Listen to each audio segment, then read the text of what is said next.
good stuff.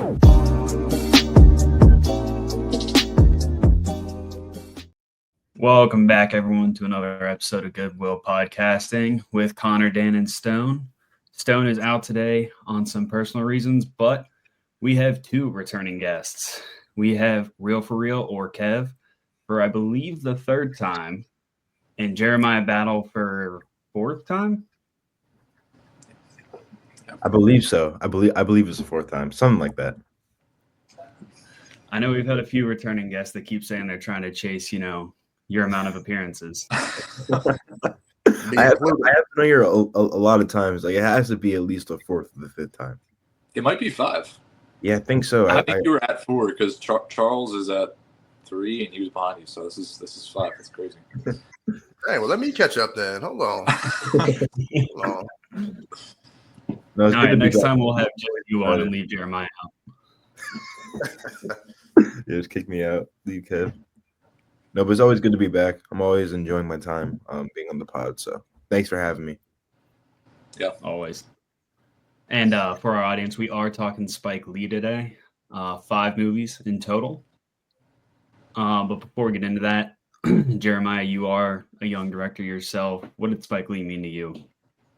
I mean, Spike Lee means everything. I mean, as a black filmmaker, like, Spike Lee showed me that, like, a person like me, someone who looks like me, is able to be in these spaces. I'm able to, like, tell these stories, and I'm able to operate in this medium. So he means, like, the absolute world to me. Super inspiring, very talented. Yeah, like, he's the blueprint for me, at least. I know there's a couple people who came before him who aren't necessarily spoken about as much, but in terms of black filmmakers, he's, like, probably the biggest one in the culture. So he means a lot to me. I guess a question for Kev maybe.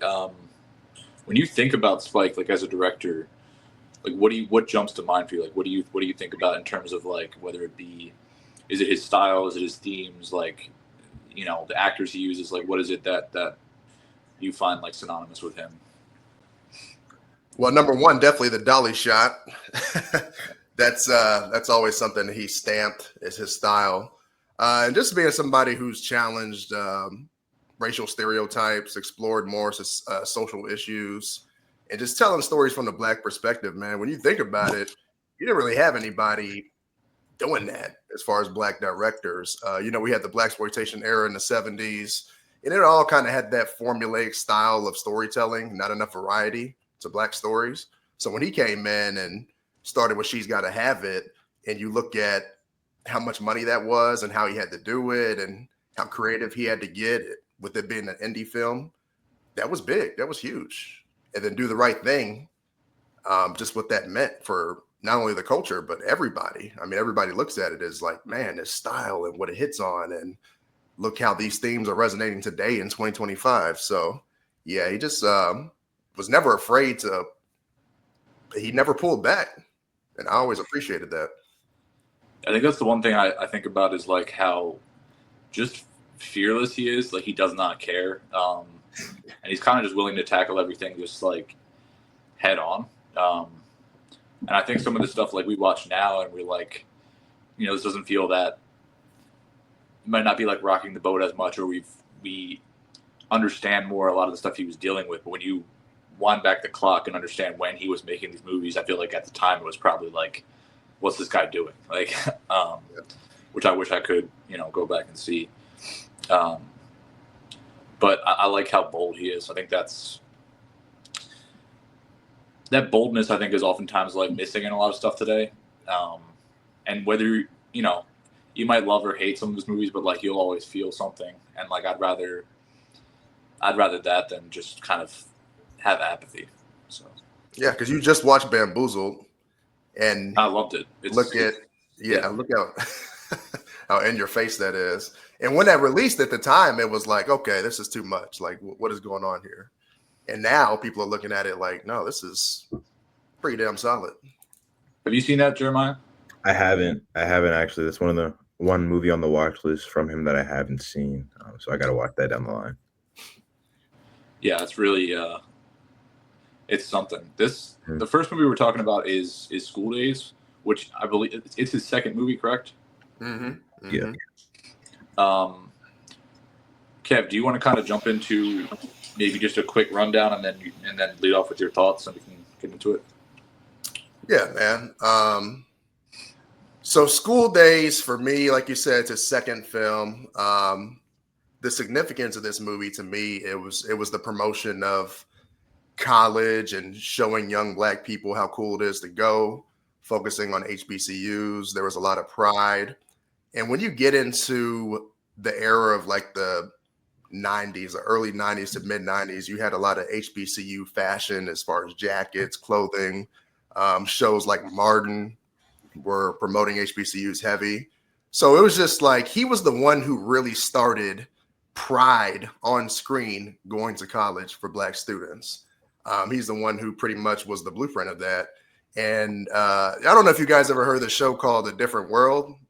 Bill Cosby created it in 1987. It had like 6 seasons. Mhm. But that show dealt with Black college campus life as well. And it was successful. Like a lot of people knew about it.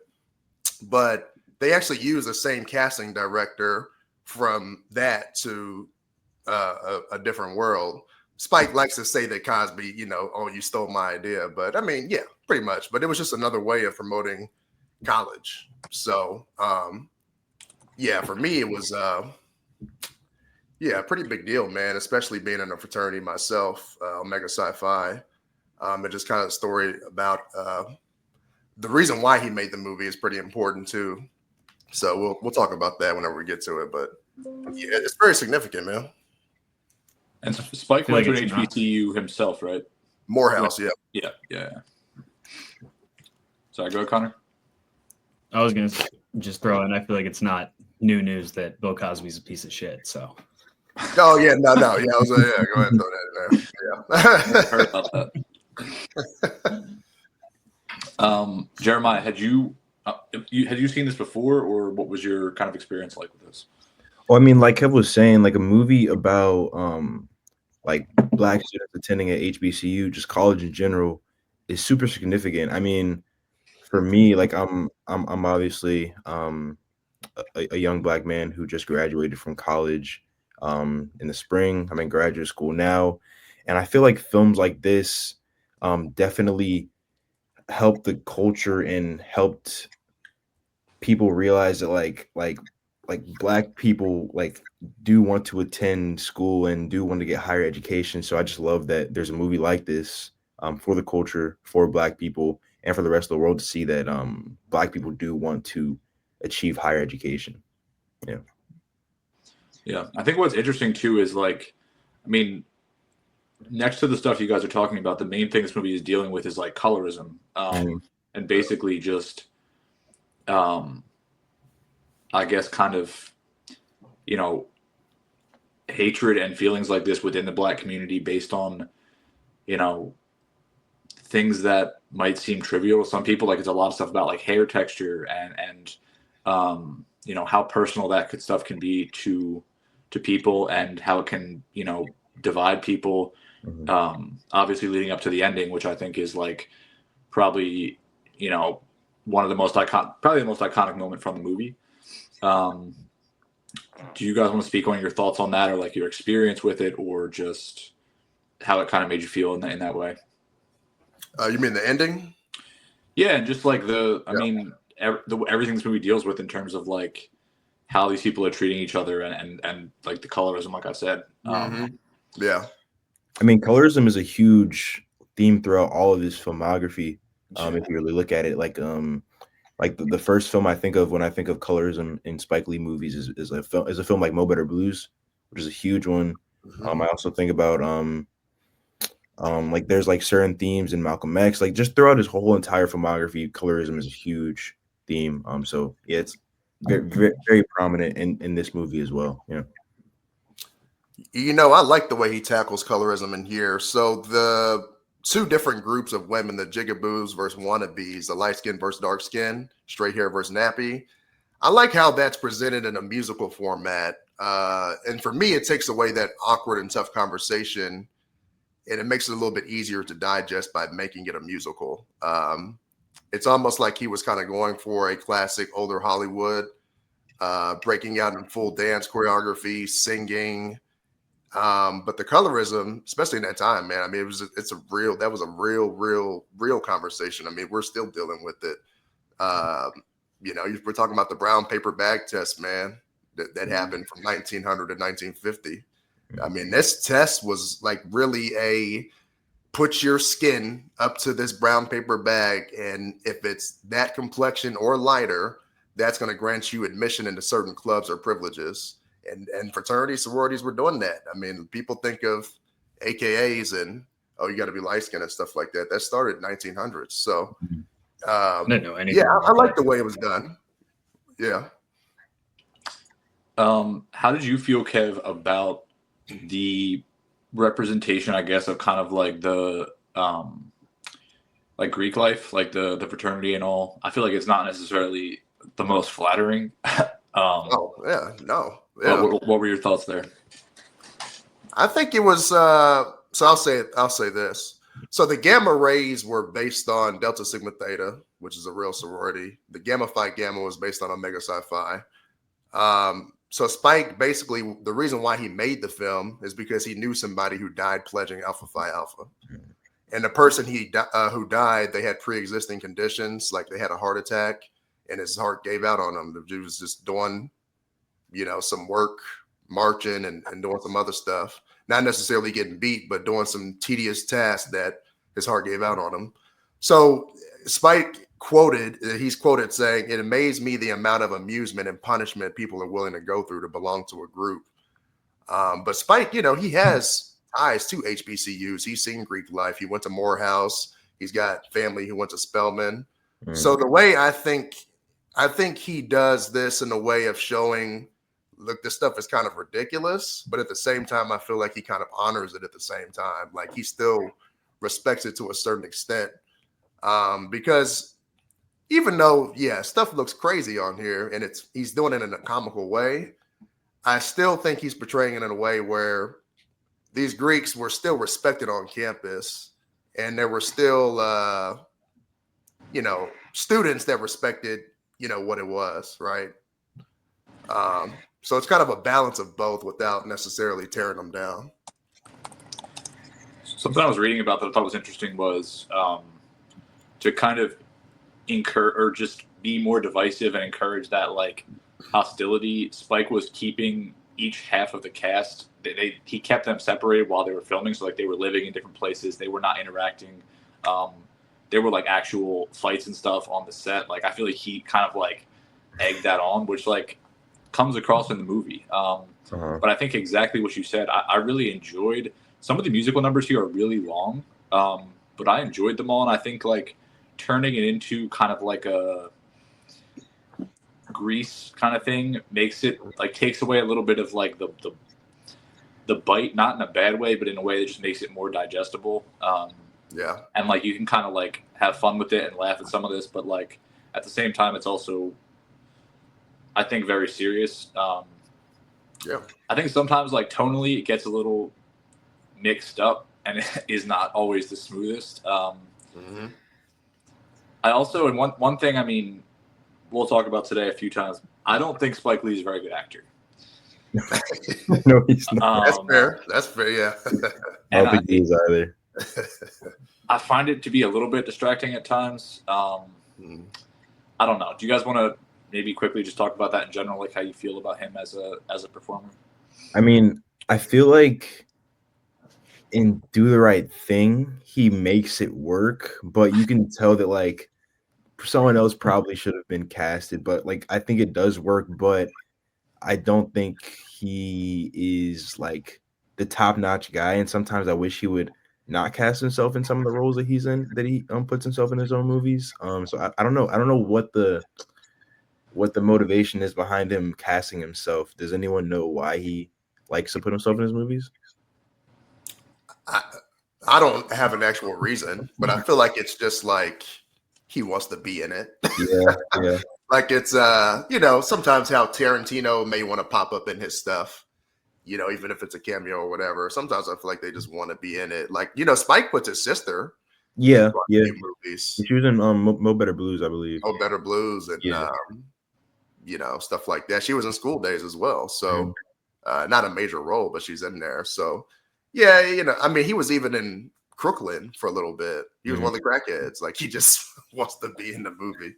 Yeah. But no, I don't think he's a good actor, but I think that he kind of fits the tone in a weird way. Like, how Ray Allen, I don't think is good at all, but he fits like, which we'll talk about that when we get to He Got Game, but he fits that style of what that movie is, of being in this angered young man. So yeah, I don't know. It's a weird thing.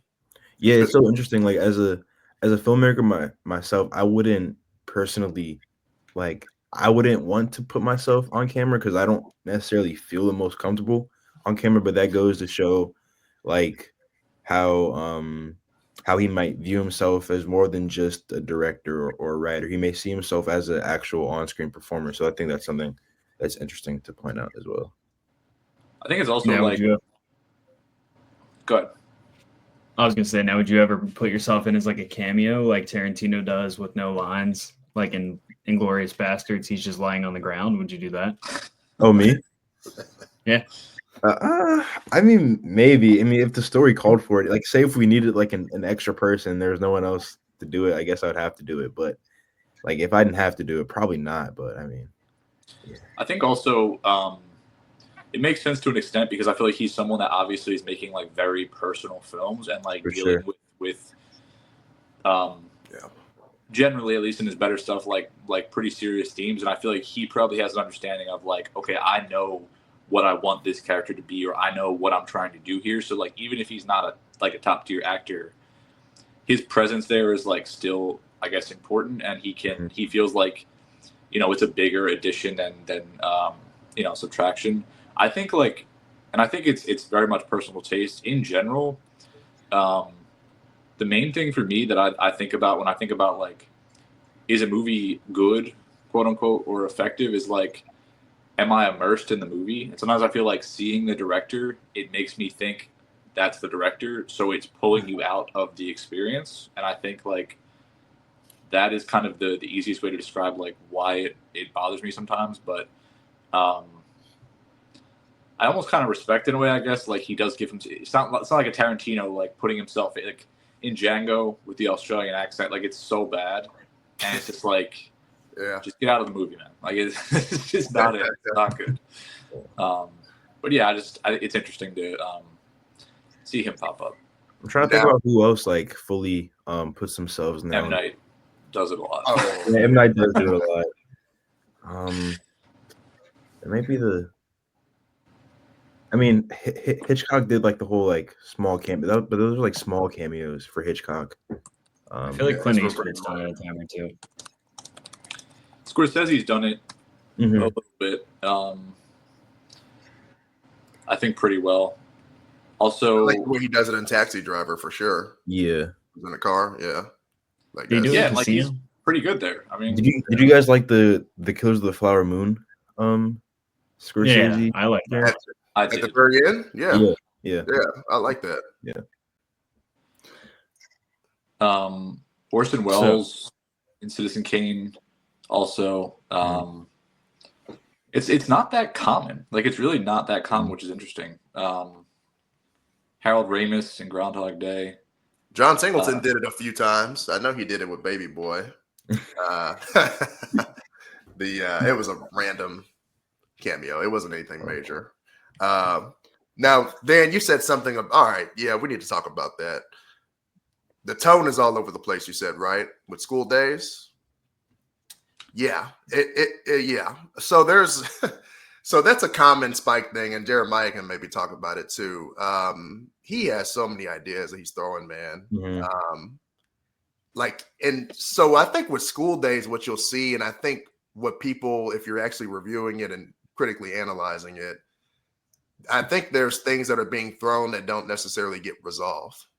Like, one could say it starts off as a demonstration against the school investments in South Africa, and that issue never necessarily gets resolved. Like, it's brought up, and it's kind of in the background, and it's kind of why Lawrence Fishburne is mad, but it never really 100% gets resolved. and then it kind of transitions to the divisions of the student body, from Greeks to independents to, I'm just here to graduate, to political activists. Then it moves to hazing scenes. Then we get this pajama party, which is, so it's a lot going on. But I don't know. Yeah, Jim Murray, you can talk about it, like how you feel, or Dan, say how you feel about that. Like, is it too much, you feel like, or you trying to? You go, Jeremiah. No, I was just gonna say, like, from a writing perspective, I feel like this style of writing is something that my screenwriting teacher, she would just like kind of like rip us apart for, because like she's a huge person on structure and like tying knots, and like this film doesn't necessarily, like you were saying, tie those knots. Like there are themes, there are things that are like thrown out that aren't resolved, and I think you definitely feel that, and I feel like that kind of impacts your watch and makes the tone feel a little bit all over the place because you aren't getting those loose ends tied. Yeah. And I think it very much feels like you're watching a younger director making his second movie. I mean, it's like, it's easy for any of us to criticize and like, but he bites off so much. I feel like with every story, like it's so easy to have all these ideas that you want to deal with. I think what you said though, Kev, like that the conflict with Lawrence Fishburne and the school itself, like, is a huge conflict that's important to the story. I think arguably one of the most important things that's going on. And it does get kind of like pushed to the side. I think with almost everything we're talking about today, I feel like all of Spike's movies are like 10 minutes too long. Like, yeah, I feel like there's just like a little bit of stuff. It's just like, just cut that out. And like, I mean, we talked about something he got game. There's a storyline that's the most useless, pointless, just bullshit. It just brings the movie down a little bit. And I feel like he has a little bit of bloat basically in every movie. But I think he's just trying to do a lot, and I respect it. But I think like that's consistent throughout a lot of his stuff, I feel like. Yeah. I feel like someone who has big ideas needs someone to like really rein them in. Yeah, exactly. Like it's great to have big ideas. Like big ideas can get you a long way, but sometimes having big ideas can bloat your story, and sometimes you just need someone to be like, hey, like this is great what you have here, but you need to trim a little bit to make it stronger. So that's why I wanted us to watch. Wanted you to watch Jungle Fever. Wanted you to watch School Days, because I feel like you've already seen Inside Man, and 25th Hour you've seen now. What you'll notice is with Inside Man, somebody else did the screenplay. So I feel like sometimes whenever somebody else does the screenplay, you have a more focused film, and you can just have Spike just do his thing. Yeah. And it works. I mean, Inside Man is great. 25th Hour is great. Yeah, they're both phenomenal. It's funny we mentioned M. Night briefly, because I feel sometimes similarly where he also is someone that needs someone to be like, hey, man, like you got too much dip on your chip. Like there's still too much going on. What would you have done to fix The Last Airbender? I mean, not make it, but I think it's, and he's also someone that is very, very talented as a director, and I think maybe not always the most talented writer, but Spike is definitely 1,000 times better as a writer. Connor, what was your kind of experience with this, or how did you feel about it? So Jeremiah, these two knew, but the only Spike Lee movie I'd seen prior to this was BlacKkKlansman. Really? So I've officially seen 6 Spike Lee movies. Let's go. So you guys keep referencing all these other ones, and I'm just in the dark right now. Which is hilarious, because you guys were talking about how you don't think Spike Lee's a great actor. In School Days, literally when he was on screen, I was like, this guy is not really crushing this role. And I like went to Letterboxd to look up who the actor was. Which was hilarious. But obvious. That obvious. Yeah, to kind of touch on everything you guys were saying, like tonally, I really liked the introduction to Lawrence Fishburne's character. He's quickly becoming like one of my favorite actors.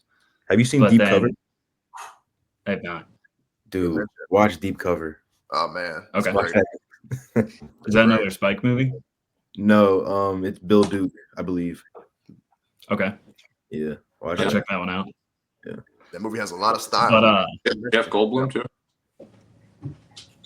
Mm-hmm. But yeah, I love the introduction to his character, and I was like, you guys, like, I won't say annoyed, but like, I wanted to see that storyline kind of finish out. But then at the same time, for me, it kind of felt like it made sense that storyline didn't play out because he was asking like the school board for funding for this, situation, and then it feels like almost like real life college. You get to the end of the year, you graduate, and then they just kind of forget about you. So it felt like they just weren't paying attention to it, like, we'll get rid of him in 6 months and we won't have to worry about this guy's protests anymore. So it made sense when I thought about it that way. Can we talk quickly about the ending? I just wanted to talk through it because basically Spike Lee's character, Half Pint, goes to Lawrence Fishburne, who's his cousin, correct? And he tells him that he was with Giancarlo Esposito's girlfriend, correct? That's the person that he finally was with, and like that's what they were pushing him to do. And then Dap like freaks out, and then he runs outside, and then he has the wake up scene. Like, can you like break that down, maybe Kev or like? I didn't quite understand exactly. Like, I like the ending, but then it's kind of like Giancarlo and Lawrence Fishburne are like kind of making up there. Like, can you walk through the ending a bit? Jeremiah, you want to take it? No, that's all you. Yeah, for me, man, that's one of those where I feel like the transition is kind of interesting because like it seems like that was like the last motivating factor because it happens, like you said, right after he finds out what Half Pint did. But I think just overall, man, I think he just got tired. Like, look at all this bullshit I'm looking at. And I think that was the pushing point to just call everybody out on campus and say, look, wake up. So I don't know. That's kind of, I don't know. I wasn't even sure like why he was upset. Like I didn't like that didn't quite make sense to me. Yeah.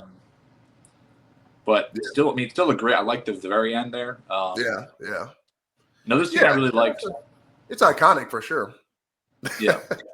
Another scene I really liked was the confrontation with Samuel L. Jackson's character outside like the KFC, where they're kind of going back and forth, and kind of dealing with that like stigma around like school and like, oh, you think you're better than me, and like Lawrence Fishburne just kind of trying to say like we're all in the same boat, like we're all dealing with the same shit. Just because I'm here doesn't make me any different from you. I thought that was a really effective scene. Samuel L. pops up and like he's everywhere. He works like his whole career is just like full of consistent work in all areas.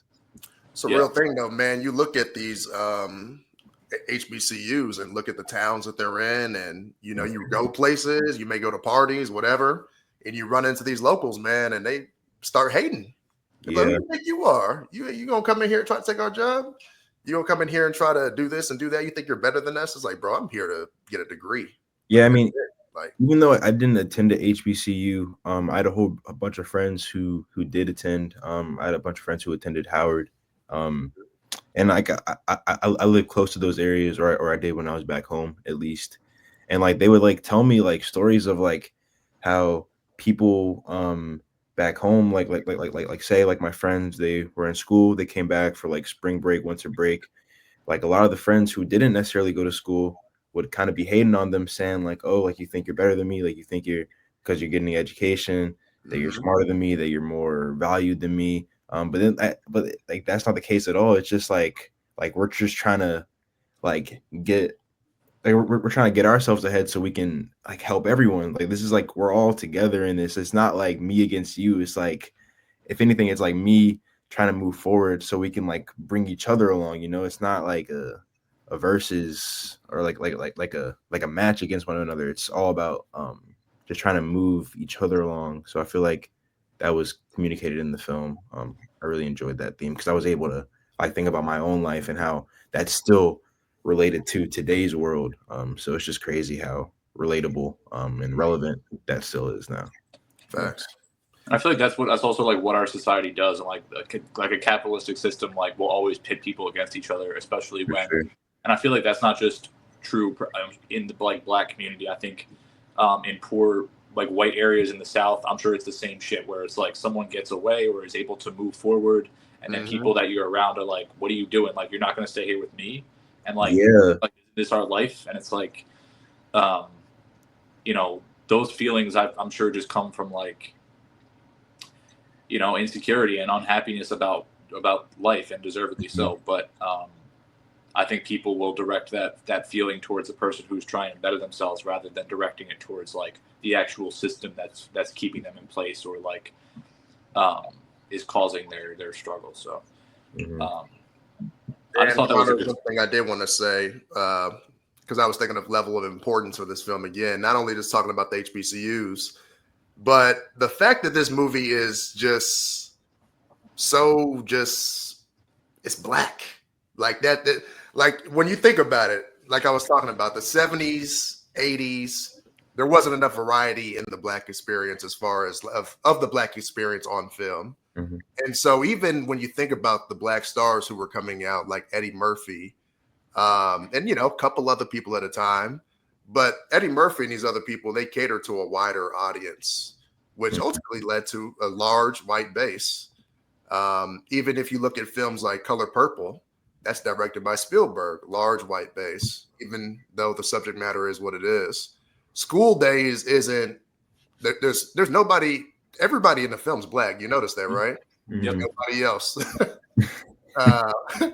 And there's just all these variety of personalities throughout the film.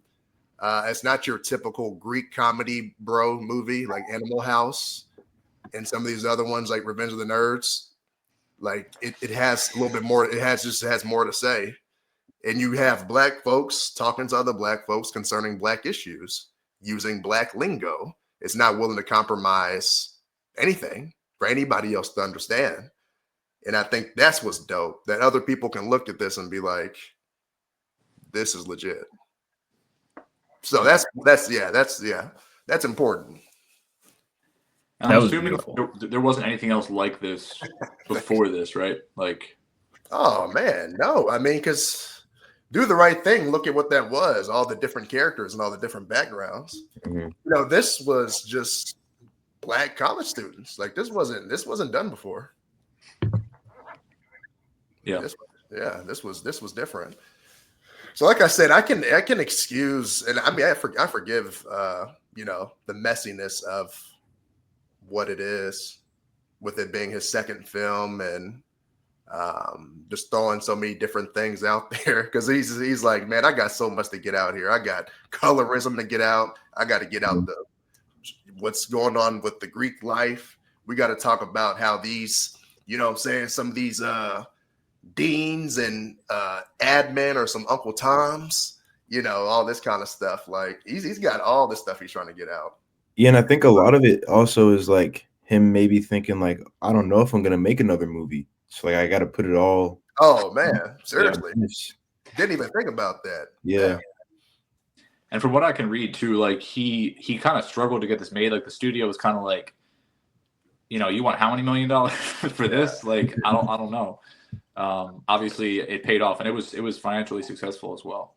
You would have to look it up and see exactly where he finished at because he was shooting it on Morehouse for a little bit, and I think they were like, "Look, man, you're not about to have us looking crazy, you know. So get out of here." And he had to kind of go to another campus to shoot. So yeah. I want to keep us moving because we have a lot to get into. Do you guys have any closing thoughts here? Did you? Oh no, we're good. Cool. Yeah. Would you guys all rate this? I had this at 3 stars. I have it at 3.5. I got it at 4. I got it at 3.5. Yeah, it's something I'd also like to watch again. But I definitely enjoyed it. I enjoyed everything we watched today. This is what I enjoyed the least, I think. But what I said too, I think I said this on Letterboxd. Regardless of like the messiness or whatever, like every single one of these movies you sit down and watch, like you'll be entertained and you'll enjoy yourself. And like so much stuff today, like I said, is so boring. It's nice to it was nice to watch these. Yeah. Next up, we have Jungle Fever, right, Connor? Yeah. Mhm. Kev, this is one you picked that I really enjoyed. This is kind of a lesser seen movie, I believe. Is that right? Yeah. Which is interesting because I would consider this kind of peak Spike, because this is like him going all in. But fun fact, Sam Jackson in his early years was actually addicted to crack, so it just made the portrayal of Gator that much more authentic. I did not know that. Yeah, I feel like not enough people like know his story and like how absolutely insane it actually is. yeah. But yeah, just this one I really like this, man. This is like where I call it peak Spike because once again we're kind of we're seeing him. We're getting a trend of okay, he uses the same actors, heavy social commentary. My God, is it? He's perfecting the dolly shot, if not first time use, or no, it's not first time use, but he's kind of perfected it at this point. It's just like, dang, like it's just ambitious and bold for the time. Like this dude made, and I think this is a movie where you're either gonna really like it or be like, all right, nah, there's too much going on here. I'm not gonna do this. Because he's basically making a story about the crack epidemic, but using an interracial affair as a centerpiece. Yeah. I wanted to say something I think is interesting here is I think Spike tackles like relationships a lot and like interracial relationships, and he puts out a lot of thoughts about those and about kind of who should be with who, all that. What's interesting is I think here and also in Malcolm X, like I don't think he necessarily portrays the relationship as a bad thing. Like he kind of portrays the world around it on both sides as like hateful and putting a lot of negativity onto it. But when you actually watch them together, and it's very interesting in Malcolm X because that woman he was with in real life, I think they like actually loved each other and they were together for a while. And I don't think she was like viewed as like, it wasn't just like a fling or some dumb bullshit to her. Like she actually loved Malcolm from what I can understand. So that's interesting when you look at that and then you look at, what he ended up preaching and then kind of how he moved away from that. But like, I think even in this movie, Wesley Snipes is like, he's a shitty guy. He's not someone, he's pretty despicable when you really think about it. But at the same time, like his relationship with Angie isn't necessarily like portrayed, I feel like, in a bad light outside of the fact that it's just like morally wrong. What do you guys, what's your take on that dynamic, or like what Spike has to say there? It kind of they address it like directly in the movie by like Wesley Snipes' character saying, I've always wondered about white women. But like, I think even the way Spike shoots it and writes the rest of the movie outside of him directly telling us that, it feels like lust the entire time. It never feels like it's anything real. Like, even though did they get the apartment together, or was that just one of their places? From what it seems like, they got their apartment together. Yeah. That's what I thought too. And then she ends up leaving and going back home after that. But so that was like the only part to me that like threw off that part. But like for the rest of it, it felt like lust the entire time and like curiosity, like more than anything. And like it still felt like he was trying to get his wife back the entire time. Do you guys disagree here? Yeah, for me, it's I think he's posing the question of, can this relationship work? Not only, I think he's trying to hit on, affairs and marriage and what that does. I think he's also trying to hit on, can Italian and Black people be together? Or, because he's posing the question, is this a fetish or is this real? You know what I mean? Do these people really love each other? Because if you really love her, then you're not going to try to get back with your wife. You found somebody else. That's it. And ultimately, it answers the question. This was we just were digging each other. It ain't nothing serious. I think I like wish I wish at the beginning of the movie, like they don't show you really anything with Flipper and his wife about like their marriage seems good. Like there aren't like cracks there. So I'm just like, why did he do this? Like he literally he meets Angie and just like immediately like folds. I'm just like, what are you doing? Like Immediately. and it's just like, do you even value that at all? Like I don't. It's kind of weird. This what's interesting about this is me rewatching it now.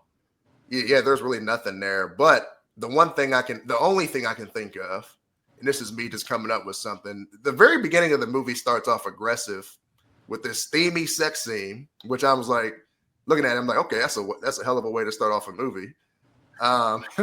But when you look at it, the way the colors are in that scene and the way it's shot, you can see immediately the contrast in color between Wesley's skin and his wife's skin, how dark he is, how light she is, and how that ends up being,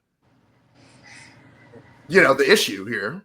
Because, remember when he goes to her job and he talks to her and he's trying to get her back, and she's dealt with colorism her entire life. And so you have somebody like Wesley who has struggled being a dark-skinned man and possibly even looked at dating only light-skinned women because of the struggles he dealt with. Yeah. Which is interesting. Because, I mean, even think about the conversation he has with Angela. The fascination of skin, like how he kind of looks at her skin, wants to know more about her. Then he starts talking about his skin and just like the different things people used to say about him and all this kind of stuff. So he has an obsession, man, which is interesting. So it's almost like, did he marry his wife because she was light skinned? Yeah. I also kind of think it deals a little bit in a similar way to Bamboozled with like also like racial dynamics in the workplace where like he kind of has to present himself as this like buttoned up, like, very careful about how he talks and what he says, like type person. And he's surrounded basically by white people. So I feel like I think they talked about like his name Flipper basically being like he can flip back and forth between like cultures and like how he like carries himself and like I guess like code switching is what they call that now. You got to do that. You got to indubitably. What you say, my nigga? What?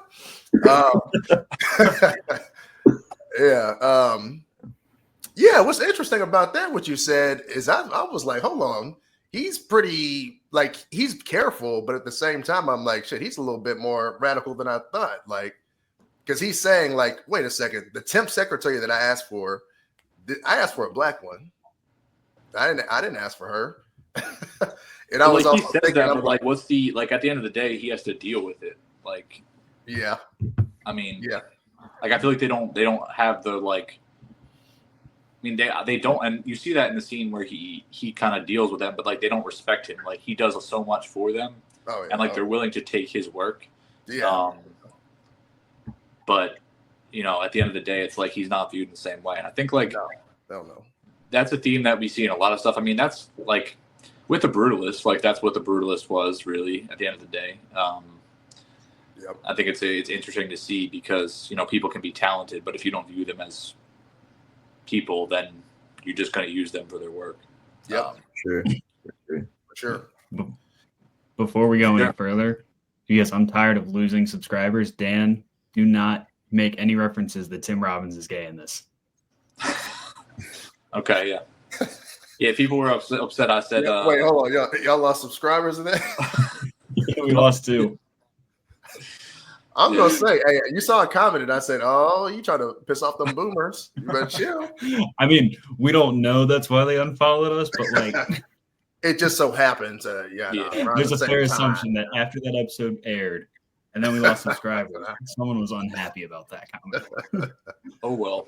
We're talking about Shawshank Redemption like that. What's wrong with you? I also think with this movie, something that's interesting is like, and it's the same thing he's doing in Do the Right Thing. Like, I think the Italian American community and like the African American community have been pitted against each other like over and over again throughout history. And I think when you look at the early 20th century, and you had a lot of people like black people moving north to try to get jobs, and then you had a lot of Italians coming over and immigrating. Those people ended up being forced into competition with each other over and over again, and I feel like ended up oftentimes like hating each other because they were both under the same pressure, like, and both like, you know, fighting for the same jobs. And I think like it becomes the idea of, you know, I might be discriminated against, but I'm doing better than you. Like, and that's what I can cling on to. And if you can make people hate each other like that, and you still are in power, like that's what you want, because they're not looking at you, they're looking at each other. And I feel like, you know, it's a shame that happened, but I feel like a lot of like hatred kind of grew there. For sure. You know, for no reason. But I think he tackles that really aggressively here, obviously, which is, you know, I think pissed off a lot of Italians. But like, it's real. No, I want to piggyback from what you said. Fun fact: the movie, you'll see it in the beginning, is dedicated to Yusuf Hawkins. He was murdered by Italians. Yeah, exactly. Yeah. So, but at the same time, too, like I think in the right around 1900, I think one of the largest mass lynchings in the United States history was Italians. Yeah, it was like 11 Italians got lynched, and like, you know, they were, I think, oftentimes treated like the same exact way, and it's like Italians had to fight to be considered white, so that then they could hate black people too, and like it could be like they could be accepted because like through that, and it's just like it's so just messed up, but yeah, I think that killing had a lot to do with this movie, you know, being made, and that tension is really there. I was going to ask you if you had problems with the portrayal of Italians. Or no. Any of it, or okay. Yeah. I mean, I think people feel like this movie is like too heavy-handed. I think on like both sides, and like stereotypes a lot, but like I don't know. I thought it was effective. My kind of disconnect here was just like I didn't find Flipper to be that compelling of a character necessarily all the time. But like you said, this like the third act of this movie that just changes into something else. Like it's a story about like crack, and it's a story about Samuel L. and like the family and their father, and like that's I feel like it becomes really, really powerful. And I think when some of the like relationship stuff is getting kind of stale, it like flips into that, and it just like you lock back into it. I mean, it really could have been two separate movies. Think about it. You could have done a whole crack epidemic movie and had certain characters, and then you could have just done a separate whole interracial love story. Or up there, you could have done something. That kind of goes back to him like having a lot of ideas and not having someone to trim him down. That's why I said there's a lot of stuff going on in Jungle Fever, which makes me really appreciate Spike. I think this was the movie that ultimately, of course, Do the Right Thing. I was like young, like, oh my gosh, masterpiece. But then I think like once I saw Jungle Fever, I was like, damn, there's a lot of stuff he's throwing here. Doesn't always work, but man, I respect that. And I was like, I really appreciated it, man. I think that's what made me just like, I got to watch all this guy's movies. This is crazy. It was Jungle Fever. Dan, you said in all of these movies, you think like they could be 10 minutes shorter and they'd be better. What 10 minutes would you cut out of this? It's not even like necessarily there's always like maybe one scene or another, but I think like it'll be like moments here and there, or like bits of conversation that just too long. I also, one critique I have for Spike across everything, the fucking music. Oh my God, turn the music off. Turn it off. It's just playing over conversations, like over and over and over. It's like I can't hear what they're saying. And I don't like watching movies. I don't like watching movies in English with subtitles. I like to have them off when I don't need them, because I find it like a little bit distracting if it's in English. And like, not me. It's just like sometimes I can't even hear, and it's in almost all his movies. 25th Hour was a little bit better with it, but I find it to be a little distracting. And he got game. It's like crazy. Blasted. No, it's funny you mentioned that, man. I was like, I didn't think I noticed it before because, and some of that has to do with me cracking open the Blu-rays for the first time and looking at them because I just had them kind of sitting there, hadn't opened them. I've seen the movie so many times. I'm like, then I look at the Blu-ray, I'm like, oh snap, this music is kind of drowning out the dialogue, and it's big time in Jungle Fever for sure. Because they're really trying to get you like, let me play this Stevie Wonder for you. Stevie Wonder did the soundtrack. You're going to hear this. Yeah. I want you to see how this song fits the tone for this scene. And it's like, all right, yeah. Yeah.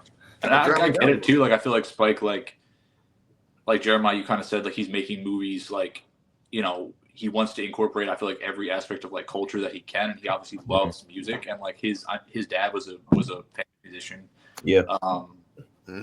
Like obviously he loves music, so I totally get it. Just some scenes I'm just like, I want to just sit with what's happening, and I feel like it's almost sometimes it's like made a little bit hokier because of like the music playing over it. But that's like just a personal taste thing. I think silence is really effective sometimes. Yeah, definitely. I do want to, before we do move on, I do want to say the dinner scene with Ossie Davis is one of my favorite monologues in Spike's filmography. It's potent. Yeah. Him shooting Samuel L. Like, yeah, that was cold. I was gonna say my he said, excuse me, I don't eat with whoremongers. Just got up and walked away. What's like? All right, okay. See, I didn't like, bro. You know your dad. What? Yeah. You think you gonna sit up here and bring your now? That's where you know Wesley Snipes' character Flip ain't shit. You know you in the wrong, and you gonna bring your side piece over to the house to eat for dinner with your preacher dad, who already is not gonna approve of an interracial relationship. Not only that, but you are cheating on your wife, bro. What are you doing? That was very awkward. Like, bro, what are you doing? Like, of course he's gonna grill you. That sounds like rip him a new one. What were you saying, Connor? I was gonna say my like two closing thoughts is one, this might be one of the best Samuel L. Jackson performances I've ever seen. He crushes it playing just like a junkie kind of crackhead. And two, I think maybe the best scene in the movie outside of the dinner scene, I might even think it's better than that, is the like scene where they're like fighting on top of the car and someone calls the cops and they show up and like pretty much pin Wesley against the wall. And then he has to like shake Angie because she's yelling at the cops, and he's like, "You don't understand it." Yeah, that was intense. But me looking at that scene again, I'm like, hold on now, you get aggressive again. Like, how you gonna get aggressive after? Because he kind of gets aggressive with her in that second. Like, no, shut up, and starts grabbing her. I'm like, hold on, bro. Like the cops come back. Yeah. In that scene, I would have had them come back and just start clubbing his ass. Well, I honestly thought they were going to take the movie to like the extreme and like have Wesley kind of be killed and then like kind of see the repercussions with his wife and daughter and then now dad, mom, maybe Samuel L. Jackson's character, but I'm happy it didn't go that direction. That'd have been sad. I mean, either way, it's a fucked up ending. For sure. Worse. This ending would have been real morbid. We need to talk about that where ending. I thought we were headed. Connor, how did you interpret that ending?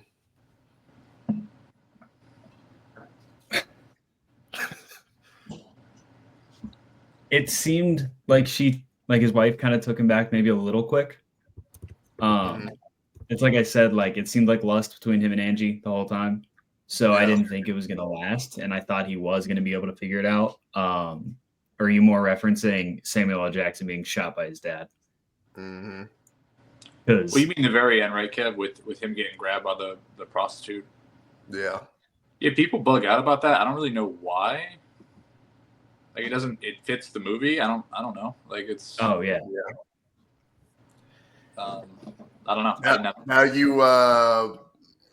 So I'm curious to see how you interpret it. Do you interpret it as his daughter? Fast forwarding years later. No, I interpret it as someone who he is picturing his daughter could become. Yeah. Okay. There you go. Yeah. Because I've seen people try to say that that's. I'm like, oh wow. Okay. Yeah, no. Yeah, I didn't take that away at all. Yeah. Exactly. Yeah. Do you guys want to get into Malcolm X? Oh yeah. Let's do it. Also, I mean, I had Jungle Fever at a 3.5. I liked it a lot. I think I have it the same, I believe. I want to say I give it a 4.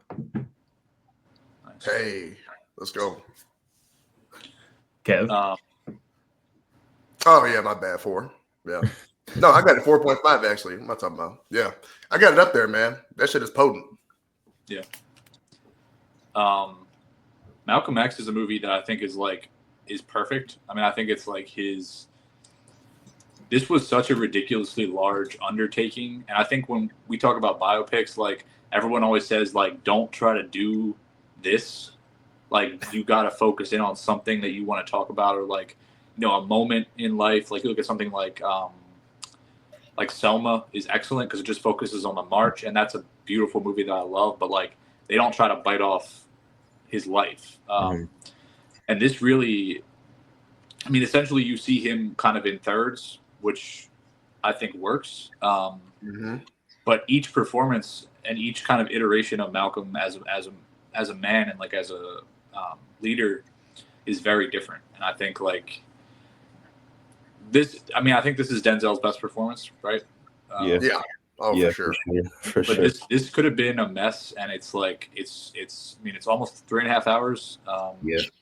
It's an epic, and he just kills it. I feel like this is like his Godfather, good film. Like it's spectacular. Yeah. This story is going to lead to something, I promise. But I was not a good kid in high school. Well, I was a good kid, not a good student. But mainly because I knew I wanted to go into the Marine Corps, so I just didn't care about my grades. But I paid attention in class, and genuinely, I don't remember any time throughout my entire like high school time learning about Malcolm X at all, which is just like baffling to me. I knew the name, but I never knew much about him.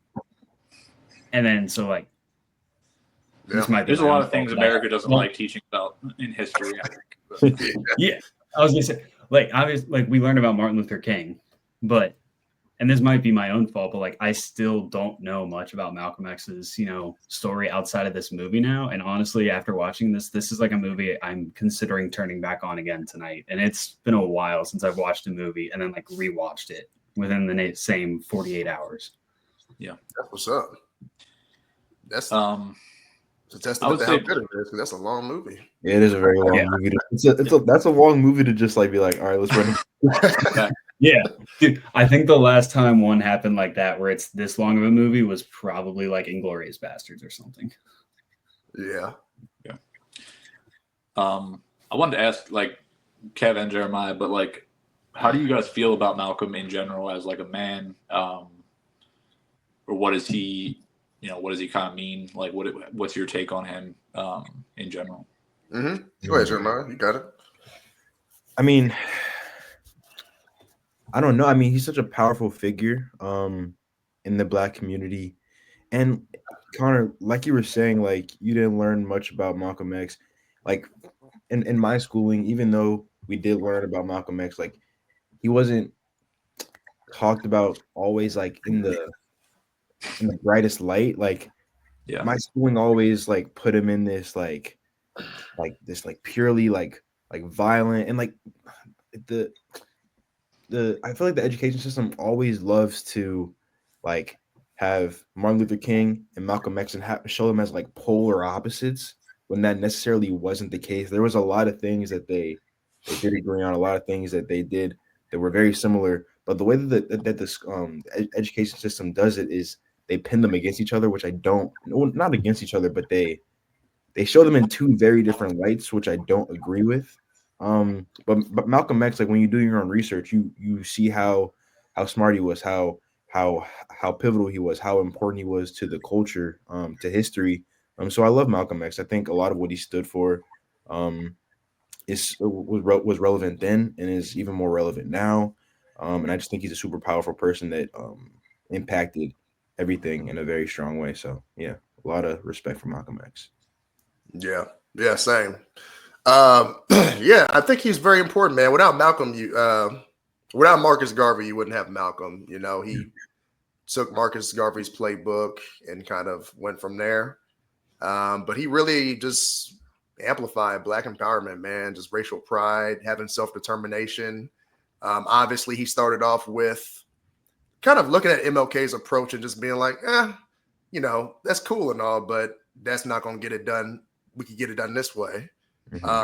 And that's kind of where you see the conflict. And that's the reason why you kind of saw people pitting them up against each other. Because, you know, if he was interviewed, he would say something, but he wasn't trying to necessarily attack him either. Yeah. And like, I see it a whole different way than that. Y'all marching and doing this and that. Man, you better pick up a weapon too if you need it. Yeah. So yeah, just he just wanted Black people to have that political and economic self-determination and kind of have it on your own and have your self-autonomy and economic autonomy. So yeah, and to see where he came from and just how devout he was as a Muslim, and how disciplined he was. I mean, we're talking about somebody who grew up drinking, smoking, doing all kind of stuff. So when he died and they did the autopsy, looked at his body and said, "This dude is one of the healthiest people we've seen." Like that kind of discipline is insane. Yeah, I think Jeremiah, what you were saying is interesting about him kind of being presented as like an anti, you know, MLK. I talked about it recently. I think people always talk about, like, when they talk about the X-Men, they'll say, "Oh, Charles is MLK and Magneto is Malcolm," and it's like, that's what you think of Malcolm? Yeah. Like, Magneto is someone saying basically, you know, mutants can just freely kill us and they should be controlling us, and like Malcolm was talking about people just being able to stick to themselves and do their own thing and not be being abused. Like, and I think around the world, like, it's not like he was advocating like terrorism. Like, he was saying, like, if someone is treating you with violence, like, respond. Like, don't just stand there and take it. And like, how can you look at the history of like what people went through and not say at a certain point, like, this deserves violence as a response? Like, that's what you get. You look at all over the world. You look in Ireland for a long time. You look in Palestine now. Like, if you kill people and you beat people and you you know, rape people and you do that to people over and over and over, eventually someone's gonna hit you in the face. Yeah. Sure. And you know, you can respect MLK for like his that's a different kind of strength, right? Like, that's still admirable, but you also can't just discount other points of view. I think Do the Right Thing is interesting because, like, the whole point of that movie is like meshing those two mindsets together. And, like, you have that guy who goes around with a picture of when Malcolm and MLK finally met, and he's like keeps talking about it. And I think it's interesting because, like, and also, like I said, Malcolm isn't just like a I'm trying to think of the word, like a monolith. Like, his views evolved over time, and like at the end of his life, he was definitely, I'd say, more peaceful and more aligned to like working with, you know, white people and working with people who had different ideas, and just like, if we can get something done, I'm with it. And I think, you know, ultimately that partially led to his death. But he's a very interesting guy. I think the movie kind of plays up his criminalness, I think, to a little bit, like, for dramatic effect. Like, I don't think he was quite how they necessarily depict him. I think some of that was just like Spike having fun with it. But this is, I mean, as from what I can tell, this is very much close to his like autobiography, and very accurate otherwise. Yeah, the main thing that would be the difference from the autobiography to the movie is the Baines character, the character who he meets in prison, who inspires him. That's for the movie, but for the most part, they kind of, Baines wasn't a real person. Which is interesting because he really kind of radicalizes him and like sets him on that path. But so was there someone in real life that kind of helped radicalize him, or was that kind of just how his thoughts? He ended up meeting somebody in prison, but the guy Baines was not not that person. Because you see Baines, I think you go all the way up into Elijah Muhammad and some of these other people, and kind of seeing how he sides with the Nation of Islam and stuff like that. I mean, that's kind of one. I know that movies are different, but that's one of the things I'm like, I feel like people will go too much into that with this character because it's such a big deal. I mean, you're introducing it as the person who saved him, right? Ultimately. Yeah. So one of my big questions I wanted to ask both of you, since we have you on, and then also my lack of knowledge of history. Do you think Malcolm X or Martin Luther King, one of which had more impact on the civil rights movement or Black history in general? I don't think one had more impact over the other. I think that what you'll see is that kind of like what we were talking about with school and stuff like that and not wanting to do that. I think so because of what Martin stood for, I feel like America has kind of shaped him into this godlike figure with no fault. And because they felt like he was safe in a way, because he stood for nonviolence. Whereas Malcolm is, he was saying white devil, he was saying this, so automatically, boom, we're not going to teach him in school, we're not going to do this, we're not going to do that. But I mean, when you watch movies like Selma, that's why it's important to watch movies like Selma and see Martin was a man. He had faults. He smoked cigarettes. He slept with people. I mean, stuff happens, and that's why I don't know what's going to happen with this declassifying files or whatever that Trump is trying to do. But whatever, man. I mean, shit. That's just all a distraction. I think what's interesting too, though, is like Malcolm's daughters are still suing the U.S. government, and that in November that went to. That's like moving forward as of November last year, but they said they have information about 2 members of his security team basically got arrested by NYPD for no reason, like right before it, and they would have been there. And they just found that out, and they're including that in the lawsuit, but they're also saying like the FBI and CIA, not only were they monitoring him, but they had people that were undercover in the movement that either allowed it to happen or were part of it or knew it was going to happen. The cops around there didn't do shit, and they didn't really care after the fact. They just kind of walked in, like, which they show in the movie. Those guys just like, his daughters talked about like they came in with like their hands in their pockets, like nothing had happened, like another day, like right after. But I mean, that was just allowed to happen, and they're still suing the government because they knew it was going to happen. Sheesh. And it's a shame because you wonder, like, what could he have done with another, 30 years? Like, oh man, man. So, how old was he when he was assassinated? He was. You said how old was he? I think he was 39. Oh shit! But double check. Yeah, 39. Yep. Yeah. Which is how old was Martin when he passed? Martin, yeah, I just gotta check that. He was 39. Wow. It's just like crazy. And Connor, like you were asking earlier, I agree with Kev. I don't think one had more influence over the other. But what I noticed, like always, like in school, like just growing up, like my teachers teaching us about like the civil rights movement, was that Martin was more of the like politically safe person that they could like promote because he was preaching like the nonviolence, and like for them, I guess that was the more digestible way to present that history as opposed to Malcolm's way of things. And like, have you? I think you were saying you said something about people painting Martin as like this like godlike figure or something like that.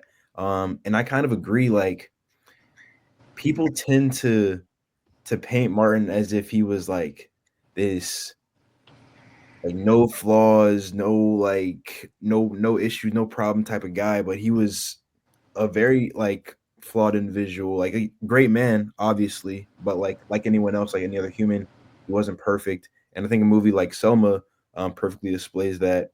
And I just growing up, I didn't appreciate how I was appreciative that they were teaching us about Martin Luther King, but I didn't always like how they presented him because it made it seem like he was like this, I don't know, like this untouchable, like perfect figure, and something about that didn't feel right to me. I don't know. It's weird. It's weird the way they teach it in school. I can't really explain it too well, but it's just weird. It's really weird. I don't know. No, I feel you 100%. Yeah. Something I wanted to ask you about, Kev. Louis Farrakhan apparently was. A lot of people felt like he was involved with Malcolm's death, and I think Spike originally had a bunch of mentions of him in the film, and apparently got threatened by his people, and basically ended up taking it all out. What's kind of your take on him in general, or like his involvement here? Man, yeah. So I remember when I read this, when I started looking into Malcolm and I was younger, and the Nation of Islam, man. I mean, they're really disciplined guys. They're also very motivating to young black men. Can influence them, especially if you're looking at this time period, man. They were very influential. They looked tough.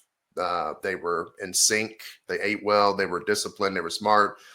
So, when you look at somebody like Farrakhan, man, he could talk that talk, and he was a powerful figure. And Elijah Muhammad, once again, powerful figure. But yeah, I mean, I think he definitely has something to do with it, man. For sure. And that's what kind of made me look at the NOI and be like, man, awesome. Come on, man. Like, how you got rid of the guy, Yeah. Because of jealousy. And because he saw y'all was on some bullshit, and was calling y'all out for it. Like, how is Elijah Muhammad going to be sitting up here preaching all that stuff, and he's got how many different baby mamas with different babies? What? Yeah, with like young people too. Like, I mean, yeah, it was bad. Yeah, it was crazy. Yeah, he looked at that like, man, hell no. I think I like that it like. Anytime you have a movement like that, like I like that it's willing to look at like the corruption around it, the money people were making, like the way they were abusing power, with women, and like, seeing him kind of like come to that realization slowly of like, these people I'm involved with are like not actually the people I want to be involved with. And also just like the bitterness, how he was like, they used him as a symbol for a long time too, without necessarily giving him the recognition within the community and giving him like the status that should come with that, while they kept reaping the benefits. And it's just like, this is another bullshit system. Like, right. So, Oliver Stone, I think, was originally talking about directing this, which would have been interesting. I'm glad it was Spike. I think. Yeah. I'm glad it was Spike. Well, no, I'm glad it was Spike, but Oliver Stone, he would have done pretty well because JFK is a great film. For sure. I just feel like a movie about Malcolm should be made by a black man. Yeah, it definitely should. Yeah, no. I don't know. Like, I agree. Yeah. And I think it obviously meant so like Nelson Mandela at the end. I think that's one of the most powerful moments, like really you can ever ask for. He wouldn't say by any means necessary, so they add the Malcolm clip onto that. Which I thought was funny, but still powerful. Yeah. Since I'm not well versed in Spike Lee movies, do you guys think this is his best movie, or do you think there's any that top this one? I think this is his best, but there's a lot that comes close. But I do think that this is his like magnum opus, if you will. Okay. And I think there's a lot that factors into that. I think this is also like one of, if not Denzel's best performances ever, like as well, and like a huge career of great performances. Like this is his best performance, so I feel like that inclusion also like ups this movie a whole lot. Angela Bassett, so many good. Yeah, I know. Yeah, I think when you're talking biopics, I mean, what are you putting up there with as some of the best biopics? Because I mean, I think it's one of the best. You know, if you're, I mean, for what it's telling you, the story, the performances, the way it's shot, This the might style. be the best biopic I've seen. I think it's really entertaining, especially for the first hour. Like it's effective. I think it's between this and Do the Right Thing. Those are kind of interchangeable for me. I was gonna say one of my favorite TikTok videos I've seen of recent is ReelforReal's. You've seen these Denzel movies, but what about these? Oh, So yeah. I've been really enjoying those from you. Man, so I've appreciate added it. a bunch of my watch list from that. Oh man, yeah, it's you know, Denzel's career is interesting, man, because I feel like he's always been the actor that's had to elevate a script. Yeah. And he was thrown in the game that way. You go back to watch Carbon Copy, and it's a terrible movie. I mean, it's not, back in those days, they would make those kind of movies where they could make fun of racism, but it's not funny. It's dry, it's unseasoned, it feels just bad. And you could there's one scene where they kind of pat him on the head, like that. That's like, oh, come on, man. So, it's like, but he's always had to do that. I mean, go back and watch Virtuosity, watch all this stuff. It's just a lot of rough stuff. So that's why when people throw shade and say, oh man, look at this Gladiator 2 performance, he's just being himself. That's Alonzo. That ain't him. Like, I mean, it's like, come on, please. Don't start now. Kev, something else I thought was interesting. We were talking about, again, I think that his hair is so important in this movie, and like you see, like him at the beginning, like trying to straighten it out, and like, he's like, that looks white, doesn't it? Like, I mean, and then, getting to the point where, one of the main points, I guess, in his conversion was, him kind of taking that all off and just stopping, and he's literally like putting in lye, I guess, or chemicals like that burn his scalp and damage his hair just to like be somebody else. And like I thought that was very powerful. Yeah. Did y'all enjoy the prison scenes when Brother Bane was kind of talking to him and kind of telling him like get out of this self-hate? Because that was part of it, the like get that out of your hair, trying to adapt. And I actually thought it was pretty funny, man. The scene where his hair is burning and he runs to the toilet with Spike. That was the conch hairstyle, boy. That's what they call it, the conch. It was it's basically just a perm. Yeah. It just, man, like I was telling Dan, that was kind of those people who mainly the people who did it were the same ones who was like, hey, I'm putting that shit on, baby. You see I'm fly. That's really who was doing it like that. Not everybody was doing it, but it was popular. So yeah, and I feel like hair is such a big thing in the Black community. And I remember like even when I was younger, like I had a lot of like I was in a group of like mostly white friends, like this like elementary school.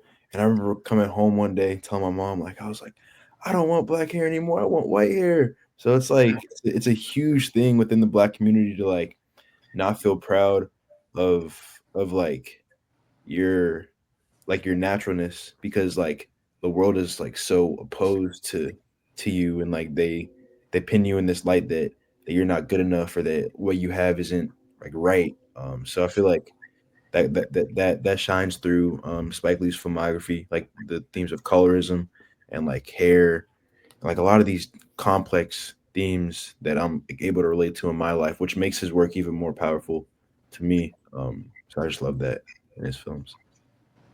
Something else I thought was really cool here was they were able to actually shoot in Mecca, which had never happened before outside of a documentary, and that's very complicated because like that non-Muslims are not supposed to be there, etc. So like that was a huge deal. I thought that sequence was amazing, and just one of the most like visually captivating portions of the movie. I love that.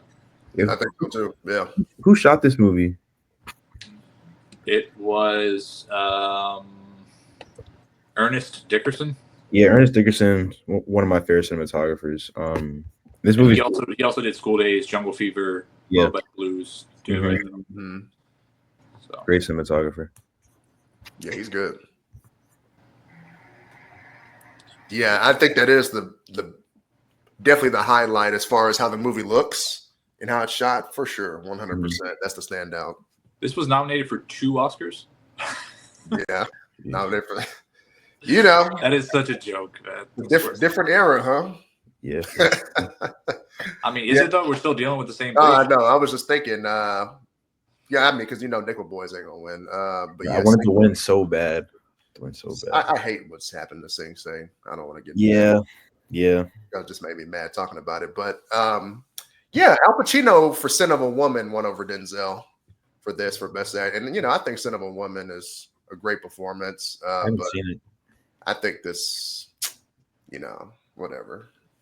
And Unforgiven won Best Picture, which I love. Unforgiven. This is just a better movie. I do too. Yeah, I love Unforgiven, but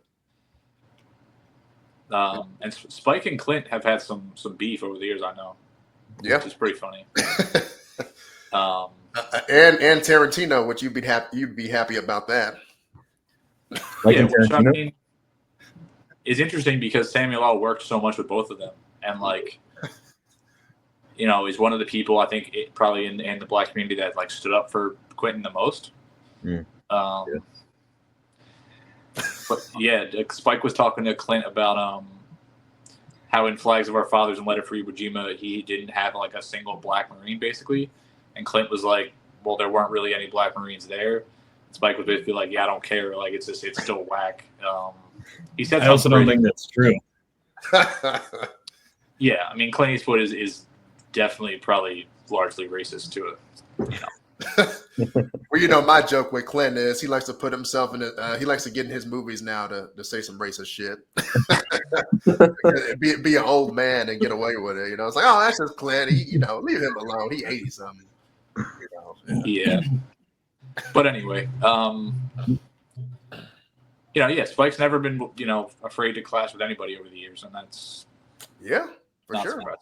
For sure, yeah. Because I mean, you're talking about you saying that to Clint, one of the big dogs in Hollywood. It's like, whoa, okay. Yeah, but him and Tarantino's beef is pretty funny. It really started with Reservoir Dogs, and then Pulp Fiction just set him off. Like, all right, enough is enough, damn it. Now, Kev, do you have issues with Tarantino in Pulp Fiction and him writing that for himself? Jeremiah as well. I've talked about that before. It's I mean, yeah, bro, it's pretty egregious, Yeah, it's completely unnecessary. It's one of those things that's I've laughed at it throughout the years, and I also kind of understand, tried to look like, okay, I could see nobody really wanting to do those lines, but I'm the fact that you would go no, these lines are gonna be said, damn it, I'm gonna say it, I'll say it, this needs to be said. I was like, all right, it's a little extra, but whatever. Even though so I mean, I've said it before, Pulp Fiction is the movie that got me into really loving movies.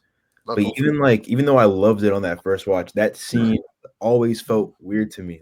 Even from the first time I watched it back in middle school, I was like, this feels weird. And throughout the years, as I just watched it more and more and more, I'm like, this is the whole movie is great, great stuff. But this one scene just did not need to be in the movie. It would have been it didn't affect how the movie, if it wasn't in there, it wouldn't change anything. So I just wish what we were talking about earlier with directors just throwing themselves in there for some dumb bullshit. So weird. Not needed. Yeah. But obviously that one had a little more to it, but just no. What Spike said to Clint was, we're not on a plantation. That's what he said. Sounds like him, man. Yep. Yeah. Hey, did you know about Spike going up against Tyler Perry? I'd be curious how y'all feel about that. Jeremiah, I'd ask you first. It really just came down to, because Tyler Perry, what he represents as far as the Medea films and kind of caricatures of Black people, and Spike called him out on it. I remember when it first happened, I was like, man, that's kind of messed up to call him out publicly.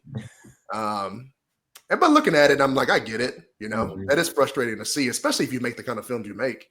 And Yeah. you see a guy kind of just doing some shit that's going to be a box office success, make Mhm. us look crazy. So, but I'd be Yeah. curious to see what y'all think about that. No, like I totally get that. Like I get why Spike called him out for. I mean, rightfully so. I feel like you shouldn't really be making movies where black people are like painted in like these caricatures or like these like certain stereotypes. So it's totally understandable. But I do wish it was like handled in like a little bit of a more I don't know, like behind the scenes type of I thing. know, private. Yeah. Yeah, I don't know. Yeah. Yeah. Spike might want Tyler to watch Bamboozled. But I mean, like you said, that's who he is. I mean, I feel like you know, it might be ideal to not handle that publicly, but like Mhm. that's how he is. Yeah. Yeah. But do you guys what do you guys have this rated at for Malcolm X? 5 stars. Does anyone not have it at 5? I got it at 5. Yeah, I got it at 5. It's so good, man. It's very good. Very good. I only have one closing thought on it that's like very unserious on the topic that we've been discussing, but I like geeked out when they were in Egypt because I have like a small like affliction with the pyramids. I let summer of 2023, like for 3 months in a row, I did nothing but read every theory on how the pyramids were built. So I got really excited. Oh, nice. Yeah. That's what's up. Nice. Yeah, that like I said, that entire sequence in the Middle East, all over was amazing. Especially because like that's such a pivotal moment for him in terms of his evolution. So yeah, and like I said, I knew nothing about him, so I didn't know that scene was coming. Yeah. Next up, we got another Denzel performance that's a little bit lighter. I mean, still heavy, but a little bit lighter than Malcolm. He got Game, which is like probably it's the second most iconic movie we're talking about today, probably.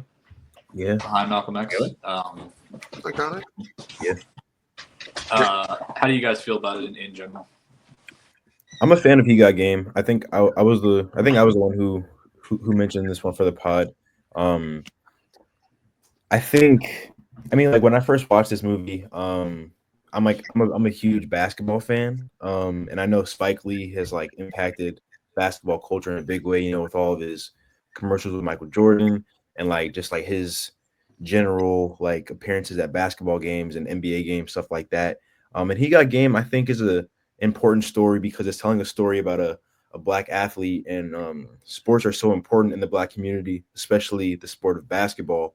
And I think it's just a really interesting movie about the pressures of going to certain institutions, whether you should go straight from like high school to college or high school to the pros, like as it was back then. You can't really do that now.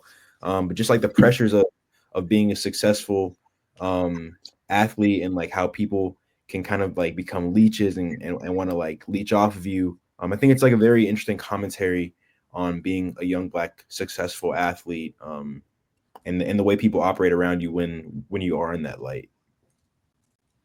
Mm-hmm. I think it's interesting because I think watching this now, it feels kind of like you've seen a lot of this stuff before, but like this movie, you know, was 98, and I feel like it deals with every single aspect of what you're talking about in terms of like, you know, whether it be pressure from the schools or them trying to throw money, you know, or like women at you or whatever, just trying to tell you like this is the place you need to be, and everyone really is just trying to manipulate him, and it's like who actually cares about you? You know, when it's your significant other and your family and the schools themselves, like who has your back? And you know, it really is a very complete look at all that. I think this is one that's like it is a little bit bloated. Like the storyline with Mila Djokovic, whatever. Oh man, yeah, it's so bad. Like just literally cut all of that out of the movie. Just take it out. It doesn't add anything. I also don't really like. I don't need Jake to have some kind of like redemption with a woman he can help because he like killed his wife. Yeah, just let him be who he is. I mean, it's I don't know. It's Yeah. weird. I agree. Yeah, I agree. That's what drags it down for me. Yeah, and I think like people talk a lot. Like, I think again, one of the main critiques around Spike is like he doesn't handle women very well often, and I think a lot of women that have been in his movies have talked about like scenes that have made them really uncomfortable or they didn't want to do, and like Rosie Perez. yeah. I think the same thing in School Days with Tisha Campbell. yes, Yeah. and it's just like I think he sometimes struggles with just maybe writing women or just understanding how to work with them. Yeah. But yeah, I don't know why Mila is in this movie. It's bad. But the rest of it is generally so strong. I don't think Ray Allen's that bad in this. I think he's fine. It's I funny like you mentioned that. his scenes with Denzel. I really like. I feel like when he's acting just against Denzel, he does a nice job, and they feel like they have a real dynamic. I think some of the writing around his other scenes is just a little bit silly and like puts him in a tough spot. But yeah, and it was supposed to be Kobe, right? I believe as the star. Yeah. So, but Kobe said, "No, I got work to do." Yeah, that's what. Yeah, and that would have probably been worse. Yeah. His acting. Jeremiah said he's a big basketball fan. I think of all major sports, I just care the least about basketball. Like, oh man, I don't know if I could tell you a starting five on any NBA team. That You're also in Cincinnati, like Yeah, like a lot of people in Cincinnati got a lot more into basketball when LeBron was in Cleveland. Uh-huh. Yeah, but aren't you all like competitive with Cleveland? Like it's like a rival, right? What did you say? Like the Browns and Bengals are rivals. Like you cheer for the Cowboys. Oh yeah, yeah, but it's just the closest basketball team. That or like Pacers because we're pretty close to Indianapolis too. Those are like the big teams. But so again, similar to Spike Lee, I didn't know who the fuck this guy was playing him, and then I looked up Letterboxd after I finished it when I was gonna like log it, and it was Ray Allen, which I recognize that name. So yeah, props to me. But I mean, when you think about it, that was a huge deal at the time to have this NBA player of his magnitude be in a film, especially Spike, and then you're here Denzel, like you starring with Denzel. What? Yeah. So initially, people were gonna hate from the beginning because, like, please, you acting alongside Denzel. But I think I think it's a wooden performance, but I think it fits the tone fine. I think he does all right, but I think he did good for like not having acting. He didn't have that much time, bro. He didn't have that much time. This was his first movie, right? Yeah, and like you were saying, I feel like the wooden performance does like it does align to like his character because his character is this person who's like trying to make a decision, like he's weighing his options, so he's like kind of like stonewalled a little bit, and like it does come off as like he's not really a good actor, but like if you like really like look at the character, it kind of works. So like it's like it works, kind of balancing that fine line. Yeah. I'm with Dan. I'm with Dan. It works when he's with Denzel, but it's like the scenes where it's like him and Lala, like that. It just didn't. There's that one scene where like he was like, the B-36 doesn't come until I get here, and I was like, oh. Hey, I'm also gonna need him to be a little bit smarter. when Lala and no boy in the pool like that, I'm like, I know you see that. I know you see that. I know you see what's going on. Don't be a dummy. And like him and the talent, or like the agent, kept both glancing over at the pool.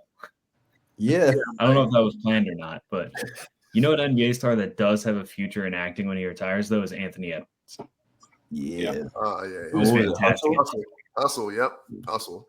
I still think that Hustle might be the best basketball movie. Really? Wait, I'm trying to think. What about Hoosiers? Sorry, Hoosiers. Coach Carter. About Space Jam. Nah, I think it's close. I like Coach Carter. I think it's good, but I think Hustle is, as far as like the basketball scenes, and it might be because you're looking at NBA players. It's just better. I actually have a video prepared for TikTok today about Hustle because someone commented on my video that Adam Sandler's never been in a good movie. So what? Hey. Billy Madison and Happy Gilmore, man. Uncut. Hey, he's been in some bangers. But yeah, so when I'm thinking about He Got Game, there's one scene. This is a fun fact.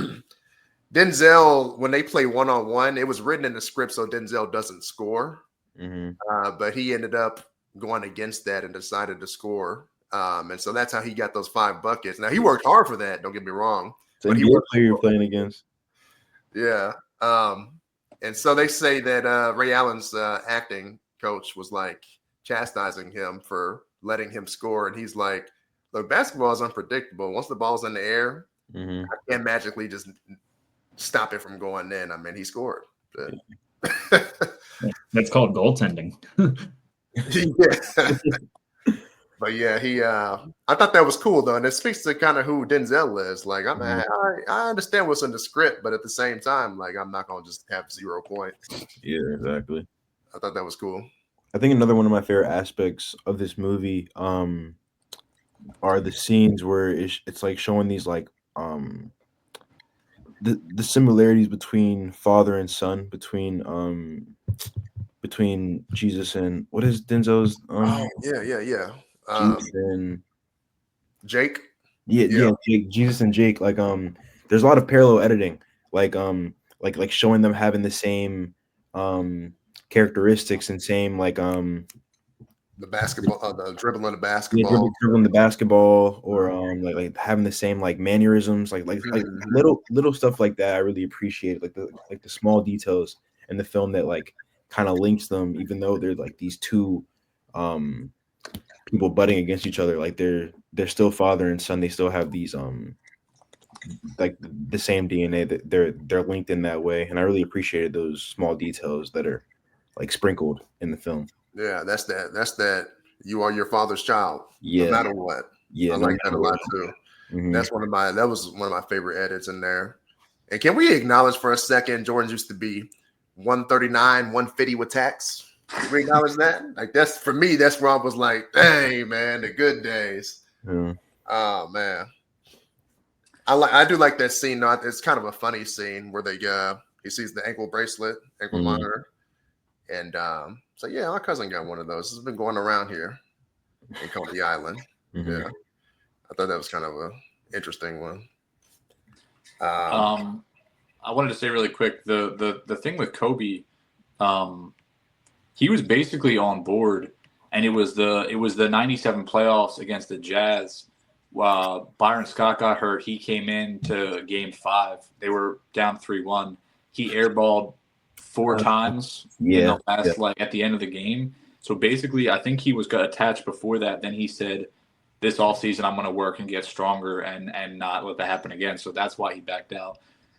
Then they looked at Tracy McGrady, who Spike didn't like, Allen Iverson they didn't like, Kevin Garnett and Stephon Marbury thought about it, Travis Best, Walter McCarty, and Rick Fox. But I wonder why he didn't like Tracy McGrady. What? He said Tracy was too like laid back and reserved, which Ray is in the movie. That's what I'm like. He's what? Okay.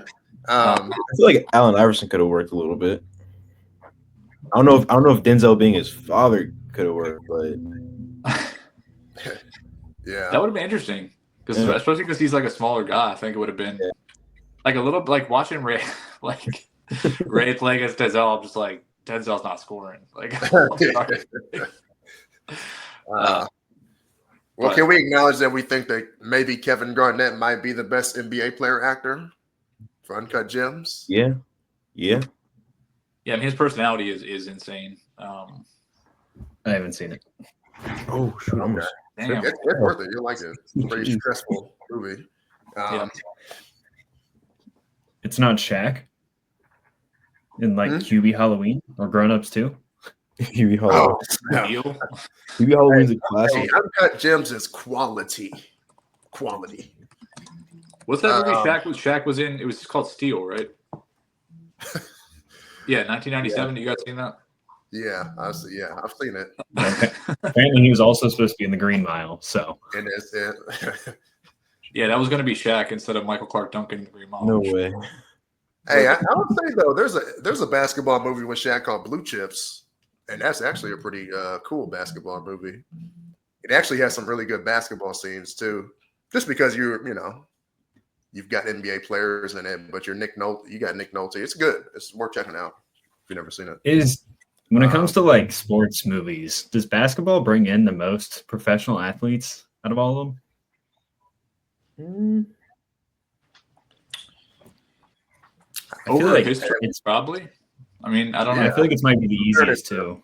I mean, because I also feel like there isn't another major director that has ties to a certain sport like Spike. Like Spike is a huge tie to the NBA because of all the Michael Jordan ads that he did early on for like the Air Jordans, and then just Spike's presence at all of like the Knicks games. Like he's just whenever like he's at a game, like they're gonna like showcase it because he's just known for going to Knicks games and just being a part of the NBA culture. Yeah. One maybe like final question I had is how did you guys feel about like Denzel as a father? Obviously he's an abuser. I'm not talking about that. I'm talking about like as a coach and like the way he was like working with him. Like how did you feel about that in general? So let me start by saying when I saw this, I feel like this was Denzel's first, and this may be the wrong thing to say, low-key villain role. Yeah. Because I was like, I feel like a lot of people will probably be like, oh, that's all right. He was just tough on his son, whatever. But I'm like, that ain't the way to do that, though. Like, yeah, he got him going, put the ball in his hand and pushed him. But I'm like, that's too much, man. That's way too much. And we see what that led to. It was just too much. But obviously, yeah. I mean, the movie's giving him a redemption story or whatever. But yeah, I thought it was, yeah. Shit, I might have missed your question on that. Anyways, what were that answers it perfectly. I was saying just like as a coach and how he was coaching him up, like when they were actually playing. Like, did you feel like too much or not? No, that was too much to me. Well, I don't know, Jeremiah. What do you think? You're an athlete. I mean, like in terms of like specifically like the on court stuff, like when they were playing on the basketball court, I don't think it was necessarily like too much. I think like if you look back at the scene where they're playing and young Jesus throws like the ball over the fence and walks away and he's like cursing him out. Then he gets back into the house and then the whole thing transpires with like pushing his wife and she hits her head, whatever. Like the fact that the stuff from the court transitioned to off the court, I have a problem with.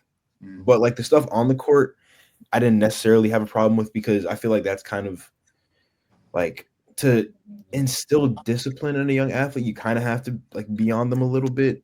I feel like, but none of that stuff should be like off the court behavior, and that's the main problem I had with Denzel's character was when he used that on court aggression like behind the scenes, like off the court and in the home. So yeah, that's like the biggest problem I had. I agree with you, Jeremiah. I think like especially basketball. I mean, I think people don't necessarily all the time appreciate how physical of a game it is and also how much of a mental game it is. And like everything he's talking about where like if I can make you mad, you just crash out and you're useless. And I think that's like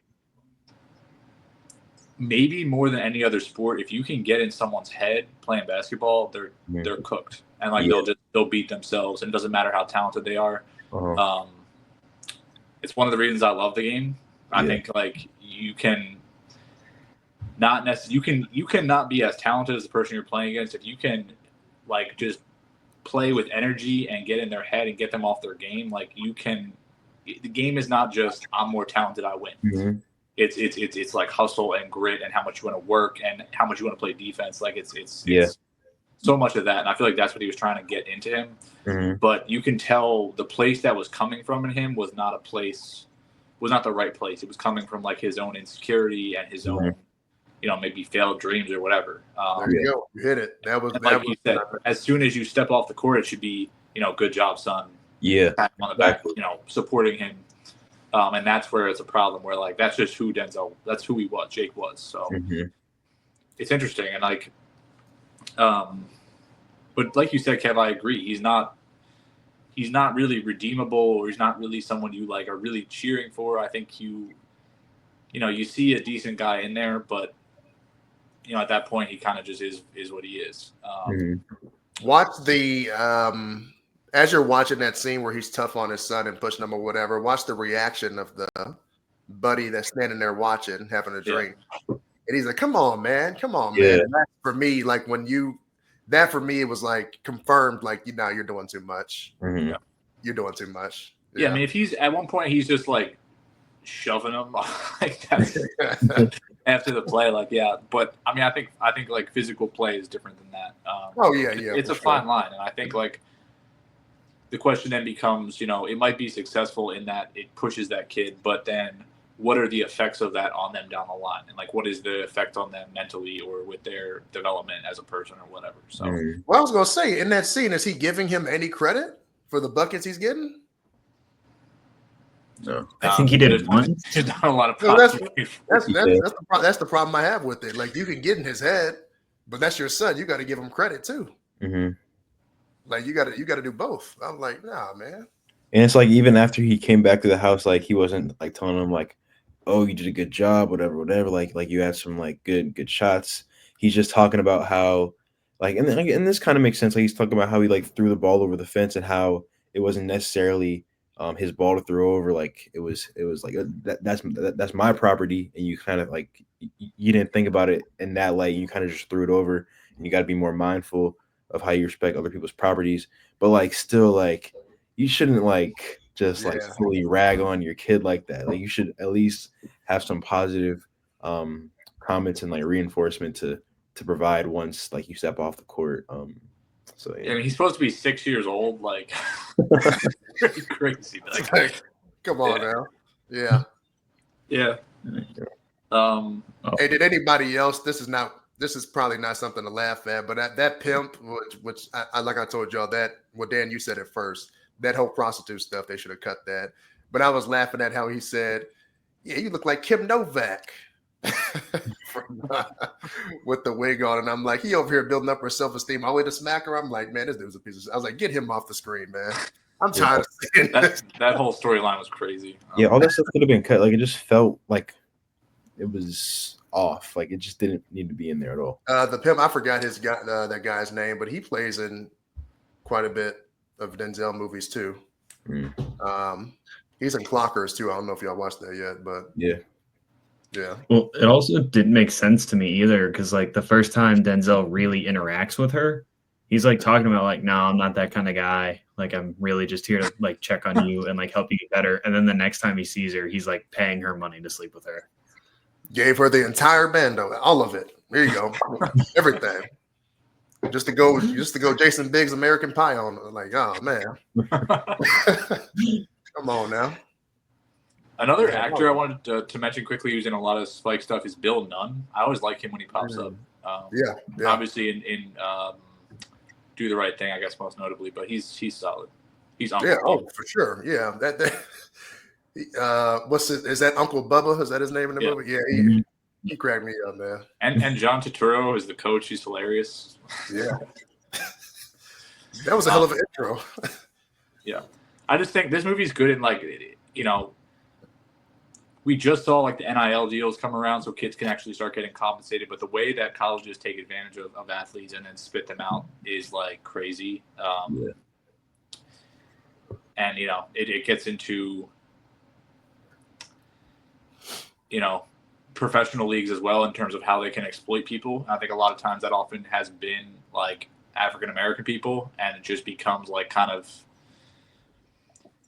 not like an extension of slavery, but another system where it's just designed to exploit people. And then, you get hurt, this or that, you're gone, and they forget you, and it's the next person. And it's just like, I think it comments on that system really well. Good movie. I want to ask y'all what you think about this scene, because I think it's, besides the one-on-one basketball scene where they're doing the flashback, I think this is probably like the rawest, grittiest scene of the movie, is when they hop in the car of, I don't know, the neighborhood guy. I don't even know if they say what he does. I don't know if he's a drug dealer or what.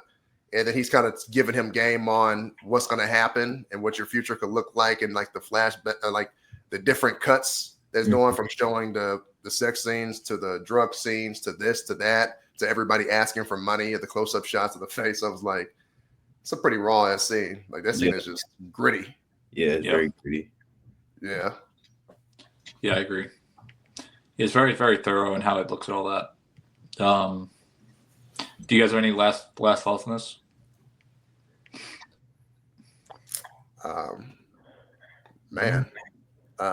No, that's it, man. Because my only thoughts, same thing like what Jeremiah was saying. It just it hits on the weight that's put on athletes, and the weight of the players feeling a certain responsibility that comes from who come from a certain socioeconomic background. Yeah, if I have to take care of people I grew up with, even hitting on incarceration and Black fathers, and raising your, these guys having to raise themselves a lot of times, because that was one thing that I thought was interesting was Jesus's living situation. I don't know if anybody else was looking at that too, but I couldn't understand if his aunt and uncle are in the same apartment complex. I think it's like a different building. I think it's like the same building. There's just different like different individual like rooms or something like that. I don't know, because like they like to get to his uncle's place, like they have to go downstairs and like I don't know. I thought it was a separate building only because when Denzel first gets out and he sees his daughter and he's like, yeah, it's still this way to get to your auntie and uncles, and she's like, oh, we don't live there anymore, we're actually over here now. You're right, actually. I think you are right. Yeah. Okay. That answers it. Yep. Speaking of which, this is like kind of my final question and thought. Do you guys wish we had any more time with the daughter? A little bit. I mean, I think she kind of gets thrown in. She's kind of like the person who is more, I guess, excited about him actually being home, and it seems like they have a genuine connection. And I feel like you get enough to see that. But I don't know. The movie does have a lot going on, as his movies always do. Yeah. Yeah. It's interesting. Well, hell, you know what? He may have a problem with writing daughters too, because think about Jungle Fever. Ming, her character, the daughter. Yeah. I'm like, she needs a little something to work with. Yeah. She just kind of like talks about them having sex. And I'm like, and that to me doesn't feel realistic, because I'm like, if anything, if you hear some funny business, you're gonna be trying to pretend like you didn't hear it or just ignore, or like, no, I don't want to hear that. Yeah. I'm like, I don't know. That's just I don't know. I think he got to work on writing daughters. Yeah, and I feel like a big thing, if you're like someone who struggles with writing women, like as a man, like just hire or like work with a woman that can help you like form your characters better. I don't know. Yeah, because that was Yep. What do you guys have this rated at? This is my 3.5 right here. I have it at a 3-star. I think I liked it the most out of everyone. I have it at a 4, actually. Yeah. Nice. Yeah, this also flopped. Like, I think it made a lot of money like its first weekend, then it just didn't end up making money, which is surprising because I feel like it's a very recognizable, iconic movie. But yeah, I do enjoy it. That's actually, I'm surprised to hear that. I don't think I ever looked at the budget of it. I assumed because of Ray Allen. They made it for $25 million and made 22. That's really crazy. It's so weird because like this movie has obviously Ray Allen, but also like small cameos, Shaq, Michael Jordan, a bunch of NBA players. I feel like the NBA would have like tried. I mean, I guess not because this movie's like so explicit. Maybe not, but I just assume. I kind of assumed because it was a basketball movie, and you have Ray Allen in it, it was gonna just do well. Yeah, like regardless of what it was. But that's crazy. Yeah. But I also think about it this way: people knew who Spike was. Yeah, they did. They knew it wasn't going to be some, because it's not a conventional basketball movie at all. Uh-huh. Yeah. our last movie today is, I'd say, the biggest outlier here in terms of like tone and the way it looks and a lot of things. It's 25th Hour, starring Edward Norton, Philip Seymour Hoffman, who's always amazing, Barry Pepper, Rosario Dawson again. This is a very interesting movie. Spike was making this right around 9/11, and then 9/11 occurred, and he decided to change the movie a bit and kind of integrate that into the story rather than ignoring it, which I think was a good move and kind of adds to the feeling of like uncomfortability and like kind of dread around this. But basically, it tells the story of Edward Norton's character, Monty, who's going to prison. You're with him for basically kind of his last, I guess, couple days before he goes away for 7 years. Philip Seymour Hoffman and Barry Pepper are his good friends. Rosario Dawson, her character's Natural, that's his girlfriend. His father's played by Brian Cox, and it's just kind of telling the story of that last bit of time before he goes away. And this is interesting because there's not really like, it's very laid back and free flowing. There's not really like a huge climax to it. It just kind of tells the story and lets you sit with these people who are all not great. Yeah. But it doesn't really worry about that. It just kind of lets you sit with them and see how you feel. Do you guys want to start with kind of how you feel about this one? Yeah, I'll start. So I think I've heard people say this is like Spike's love letter to New York after 9/11. And what's interesting about this is Monty's reality has basically just been shattered with the feeling of helplessness and uncertainty. And to me, I look at that kind of just as an extension of the city during after 9/11, which I think works well. And I also think it's just a overall good character study because it's one of those character studies that gives time to supporting characters to let us see what makes them tick.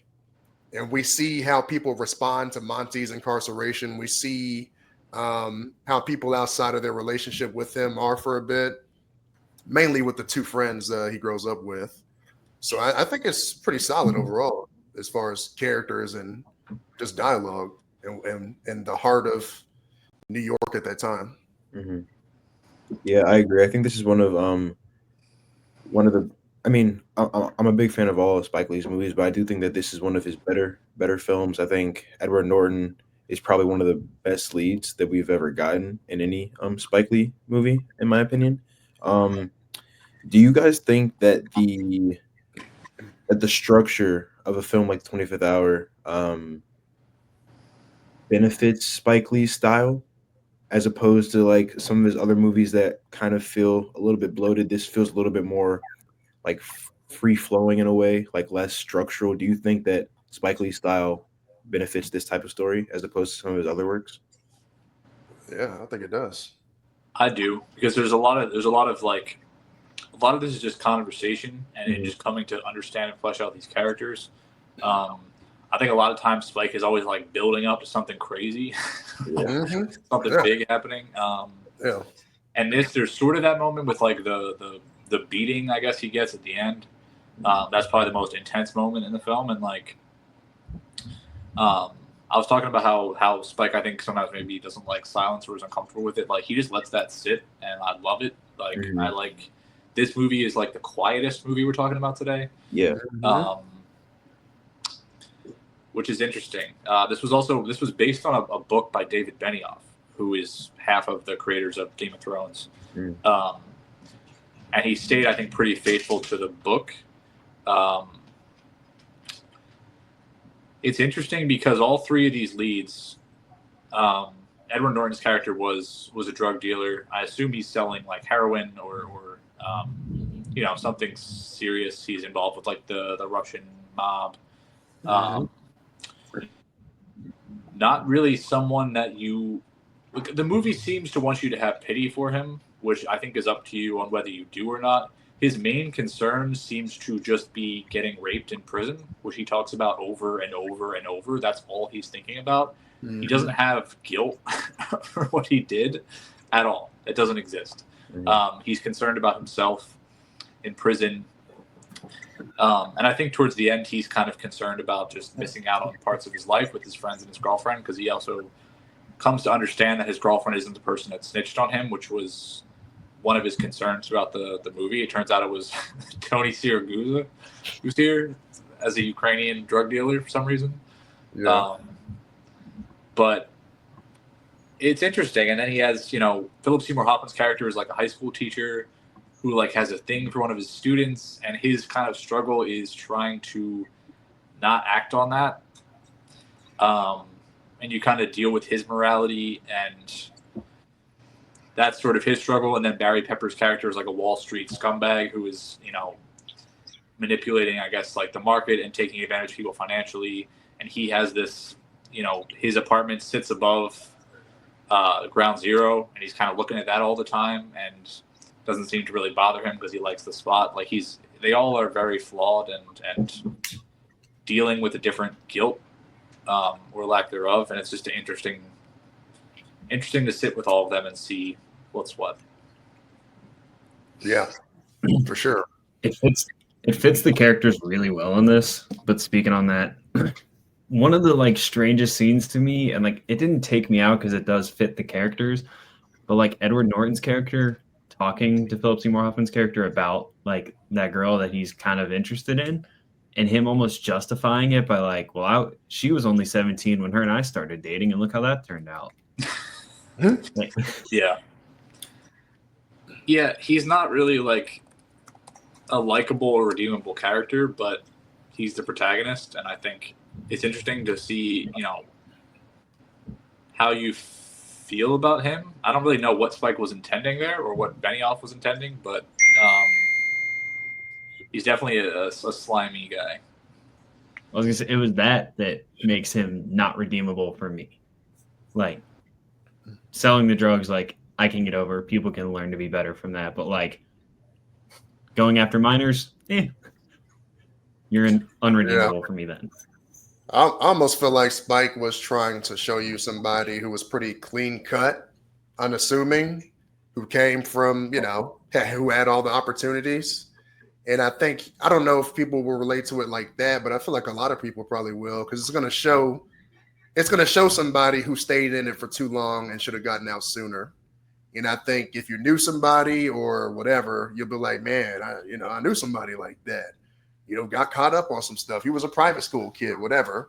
And I think it's just interesting because it shows you, smart guys with a future get caught up in stuff because of being good at something. Ultimately, he never had to do it. He says he got greedy. He was a weed man in college, happened to be a student, and he just moved up to the next level just because he was good at it. So, I mean, I don't know. I think people will look at that. And I think when you're also the focus, what Dan said, that's, I think, the most important thing. This man is only concerned about being assaulted in prison.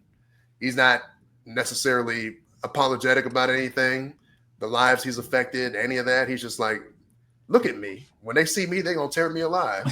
That's why he's like, beat me up or something. Like somebody like him, you would think he would try to like, get some tats or something like that before he goes in. If he, depending on when he knew about it, maybe try to hit the gym, get swole or whatever. But he's like, beat me up.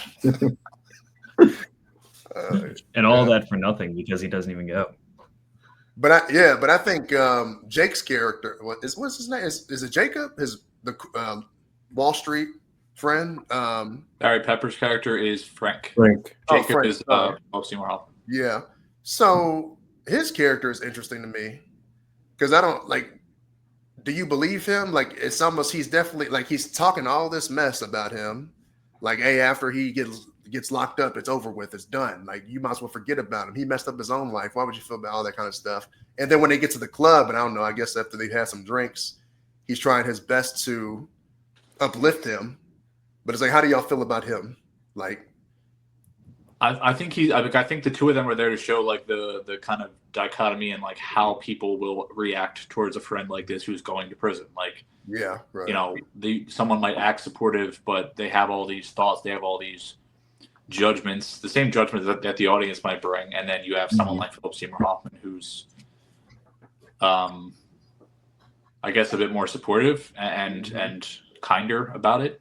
But you see, like, you know, he has his own flaws and struggles and all that. But yeah, I think he's very fake. I feel like he's very slimy, and that's reflected in his profession.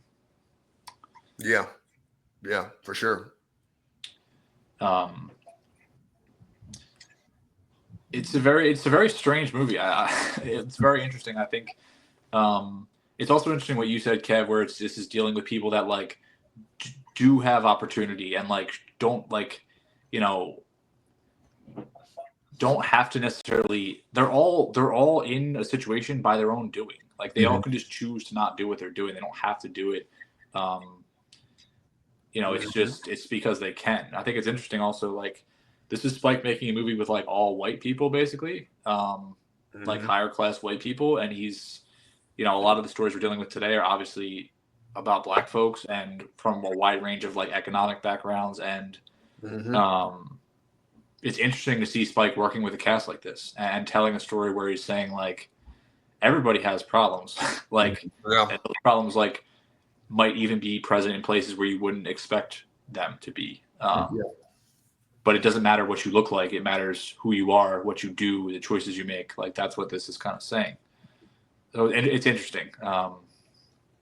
Also, Tobey Maguire, it's his money made this movie. He wanted to star in it too, but didn't end up. But he produced it. Oh, nice. Which is I interesting. know that. I didn't even know about that. Yeah. I think the standout scene for me is going to be obviously the hate speech scene in the mirror.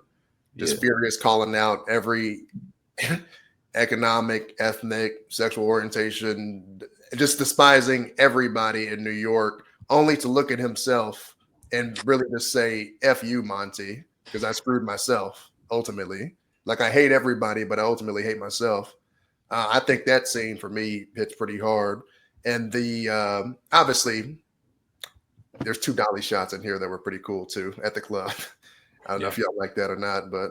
With Anna Paquin. Yeah. I think that scene's great because it's almost like he's like saying goodbye to New York too, and it's like all the stuff he hates about it are actually like what makes it great, and like it's just this big, you know, plays with every type of person you could imagine. And he's just upset that he's going away, realistically. But like you said, that self-hatred is kind of what drives a lot of his hatred towards the world, which I think is usually the case. Yeah, I think that's so if you were just, you know, let's think back to the cable days. This comes on TV. You don't have the info about it. If this comes on, you wouldn't know it's a Spike film until that scene. And obviously the dolly shot, that would give it away. But that scene is probably the most Spike thing about this movie.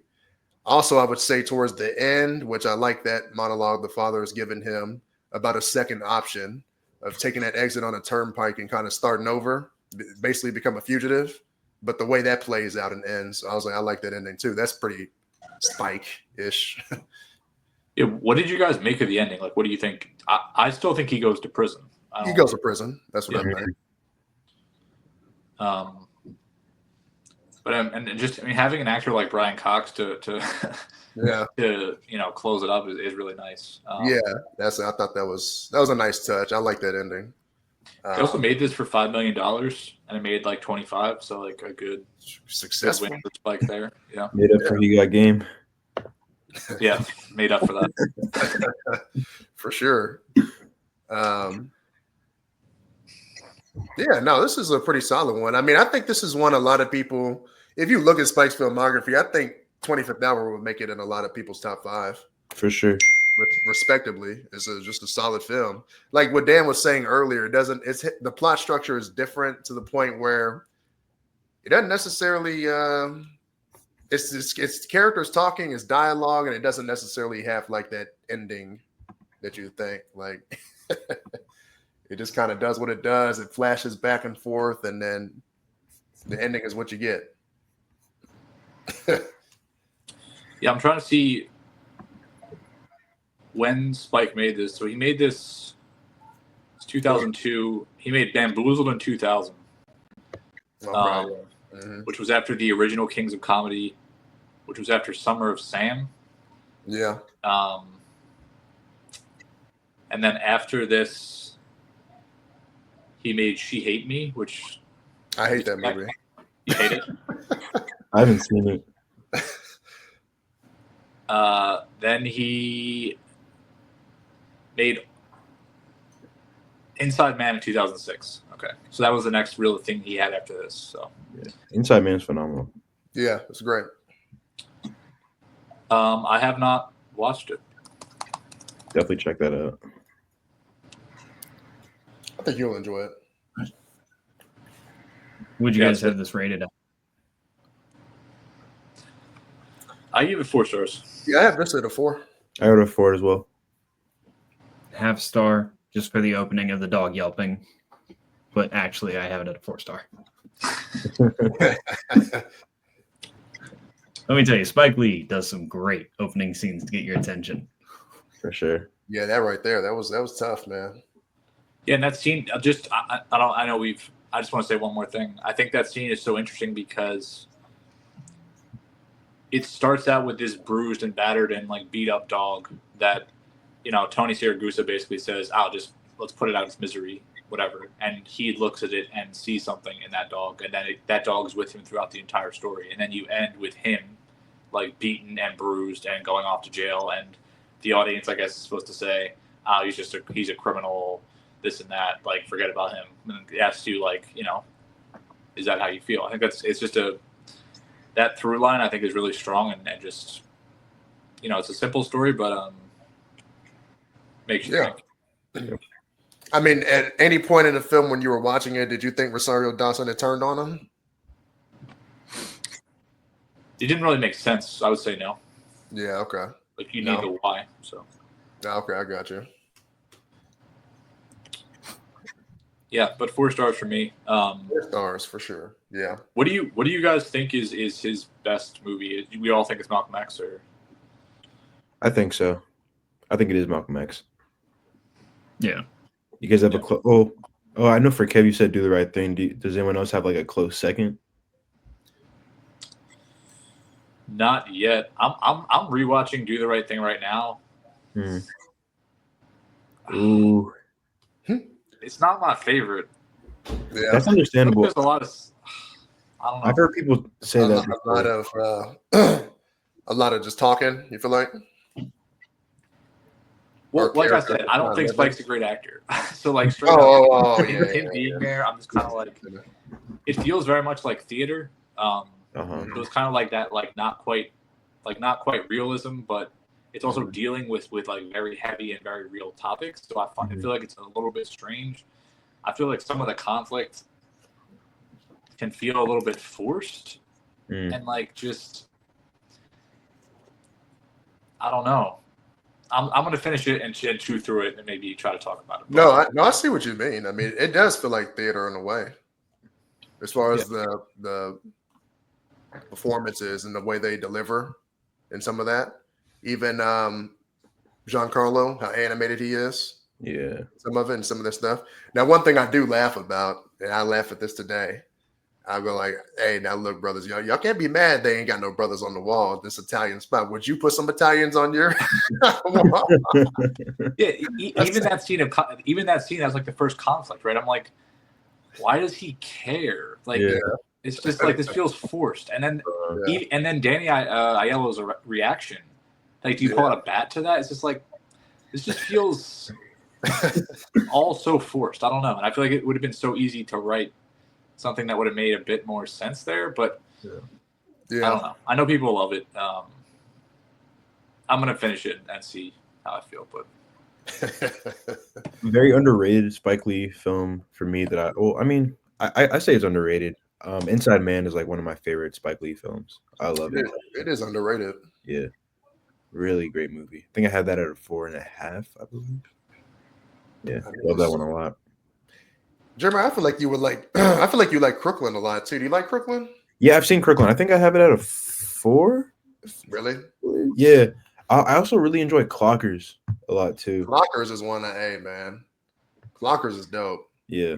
Scorsese was supposed to be the director of that one too. Really? Yeah, but he ended up having to do Casino. Okay. So he ended up being a producer. Okay. Casino might be my favorite Scorsese. I'm glad he stepped away and did Casino. I'll say that because I love Casino. Is that the reason that Harvey Keitel was in I think so. Clockers? Okay. I think so because I'm like, because I love Harvey Keitel. He's super dope. I just watched Well, I mean, I didn't just watch it, but like a couple months ago, I watched Blue Collar for the first time. Oh yeah. Really solid. Good. Yeah, solid stuff. Well, as both you know. I was going to say, Kev had talked about Clockers. I was going to watch that next after I finished doing the right thing. Yeah. I think you'll like Clockers. Well, as both you know, we end our episodes by recommending a movie to our audience. So, do you guys have one off the top of your head, or you need some time? Y'all go ahead first. Yeah. All right, yeah. Mine's like one of the most popular movies, probably the last 3 years. But Black Panther: Wakanda Forever, I think, is genuinely a top 10 Marvel movie. I think it clears the first one by a good margin. And I love Shuri in that movie. I think she was phenomenal.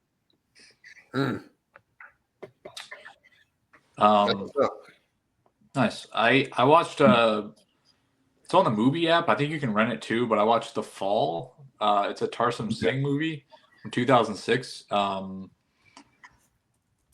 It came out at TIFF, and it's very interesting. Basically, it's Lee Pace basically plays a stuntman, like an old Hollywood stuntman who's laid up. He like broke his leg trying to do a stunt, and he's in this hospital, and there's a little girl there who's also, I guess, recovering, and he basically, to entertain himself, is telling her these stories, and he starts out talking about Alexander the Great, and then he makes up this like epic kind of fable about this group of guys who are trying to get revenge, and he's just telling her this story, and it's just like a beautiful, beautiful movie. And you're basically just kind of like going through this story, and he's like, considering like taking his own life using morphine, and he's like using her to get morphine too in between this story, but then he keeps telling it. And it's a beautiful movie, and some of it's a little goofy, but like, he's telling a story to a kid. It makes sense. I've never really seen anything like it, and I'm glad I watched it. I enjoyed it. So if you have the movie app, which like, if you have some streaming service that you don't use anymore, just cancel it and get the movie app. Like, they have so much stuff. Yeah, okay. It's so interesting. And like, be real with yourself. There's an app you have you don't use that's just all garbage. So yeah, I would say take a look at that, and you can watch so much stuff that's really interesting. So that would be The Fall would be my pick.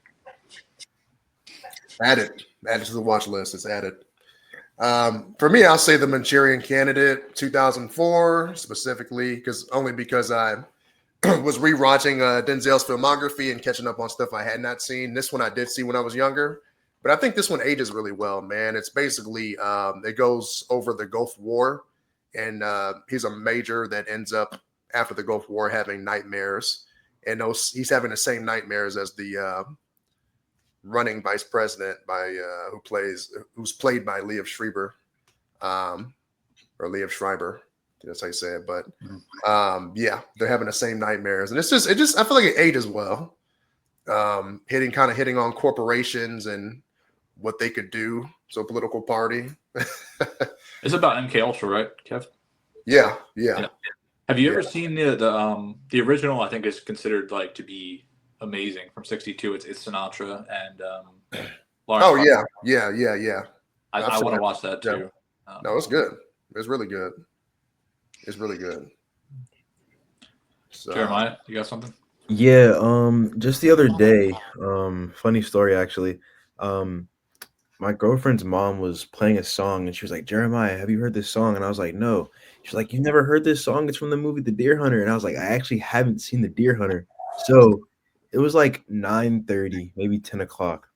and it's like a school night too. So she proceeds to rent the movie, and I'm like, wait, no, don't play it, because it's like really late, and I know the movie's like really long, which is why I haven't seen it yet. Because I know if you play the rented movie, you have like 2 days to watch it. And I was like, don't play it. She presses play on the movie, so I'm like, oh gosh. Now I'm like sitting there because I'm like, okay, like I have 2 days to watch it, so I'm gonna watch it all right now. And I ended up loving it. Have you guys all seen The Deer Hunter? Absolutely. Yep. I'm not. Yeah, oh, you haven't seen it. Yeah, so it's basically about three friends who enlist into the Vietnam War, and they're all like very um ignorant to like what it's gonna be like when they get there. So they're like all there's like this like blind sense of patriotism that they have when they're going into the war, and then they all end up surviving the war, but they end up going through hell. A lot of things transpire, and you see the three friends kind of handle the war in three different ways. You see one of the friends who's more of the leader, who's played by Robert De Niro. You have Christopher Walken, who's kind of like this like okay, I guess I'll explain the other friend. The other friend is played by, what's his name? Let me see. Let me search up the cast real quick. Deer Hunter. John Connolly. John Savage. Savage. Yeah, so John Savage plays the other friend, and he's like kind of the weaker link between the two friends, and then Christopher Walken is like the middle between those two friends, and you see them handle the war differently, and then you see them go back home, and you see how they how their mental state is, like how they all process that survival in different ways. And it's just a movie about like friendship and brotherhood, and like being a veteran, and how the war impacts people's mental state. And yeah, really great movie. Really long, but I mean not really long, but it's a longer movie. But I enjoyed it a lot. You know what's really cool about that movie is it feels so complete from the kind of focusing on the Pennsylvania working class people, and then also just like this wedding. Yeah, it feels like the wedding goes on for quite some time, right? Yeah, the movie has a huge setup. It's like at least like an hour. That's what I'm before saying. You even get to the before you get to Vietnam.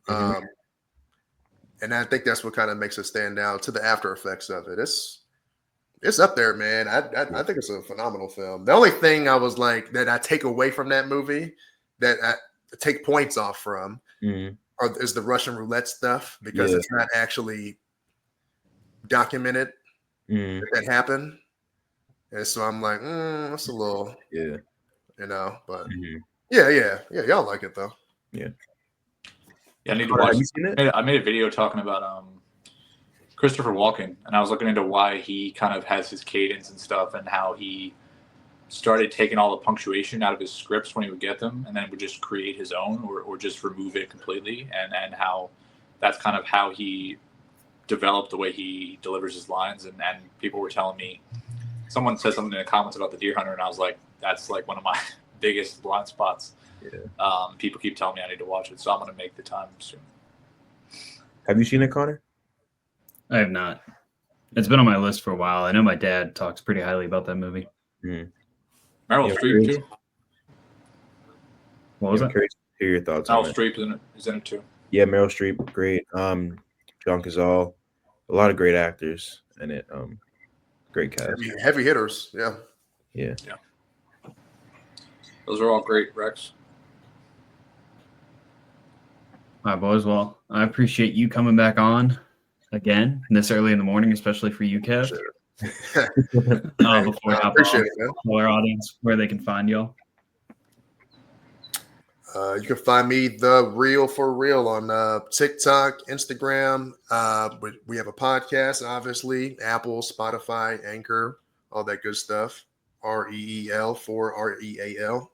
Appreciate y'all having me on. Yeah, and Jeremiah, before you go, for our audience, if it's easier, the ReelforReal podcast is linked in our bio's description for recommended podcasts along with ours. So you can find it real easy there. Yeah. Jeremiah. So for me, you can find me on Instagram at Jeremiah Battle _. You can also find me on TikTok at Jeremiah.battle. And then you can sometimes see me on like the Letterboxd account holding holding the mic on Letterbox occasionally, every now and then. So yeah. Let's go. Sorry I didn't give you the celebrity introduction like Stone did the last time you were here. No, you're fine. Just a regular guy over here. Just a regular guy. For now. Yeah, do you want to tell people where they can watch your movies too, Jeremiah? Oh yeah, for sure.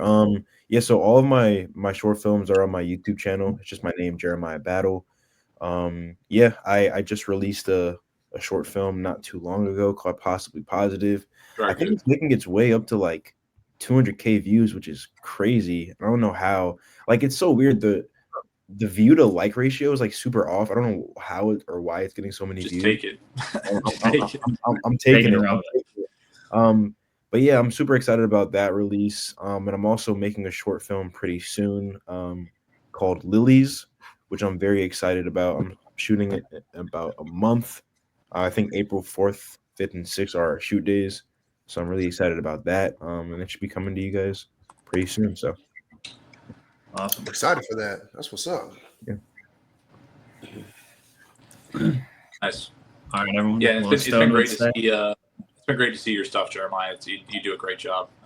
Thanks, Yeah. man. Yes, I agree. I'm trying. Very talented. I'm trying to get better with each film, like each film is like a stepping stone to the next. So trying to get better with each, because I know like the films that I make, they're not like perfect. Like I'm still like starting out, like we were talking about, like, oh, like this is Spike Lee's like second movie, blah blah blah. And I'm kind of like feel like I'm operating in the same space, like just trying to build off of what was good about the last one and take what was good, bring it to the next one, and make it better with each new one. So yeah. Love to see it. Thanks. Well, for anyone who's made it this far, we appreciate you hanging out, listening to us talk about all things Spike Lee. And as our dear friend Stone would say, go outside, touch some grass, tell someone you love them, and we'll see you next week.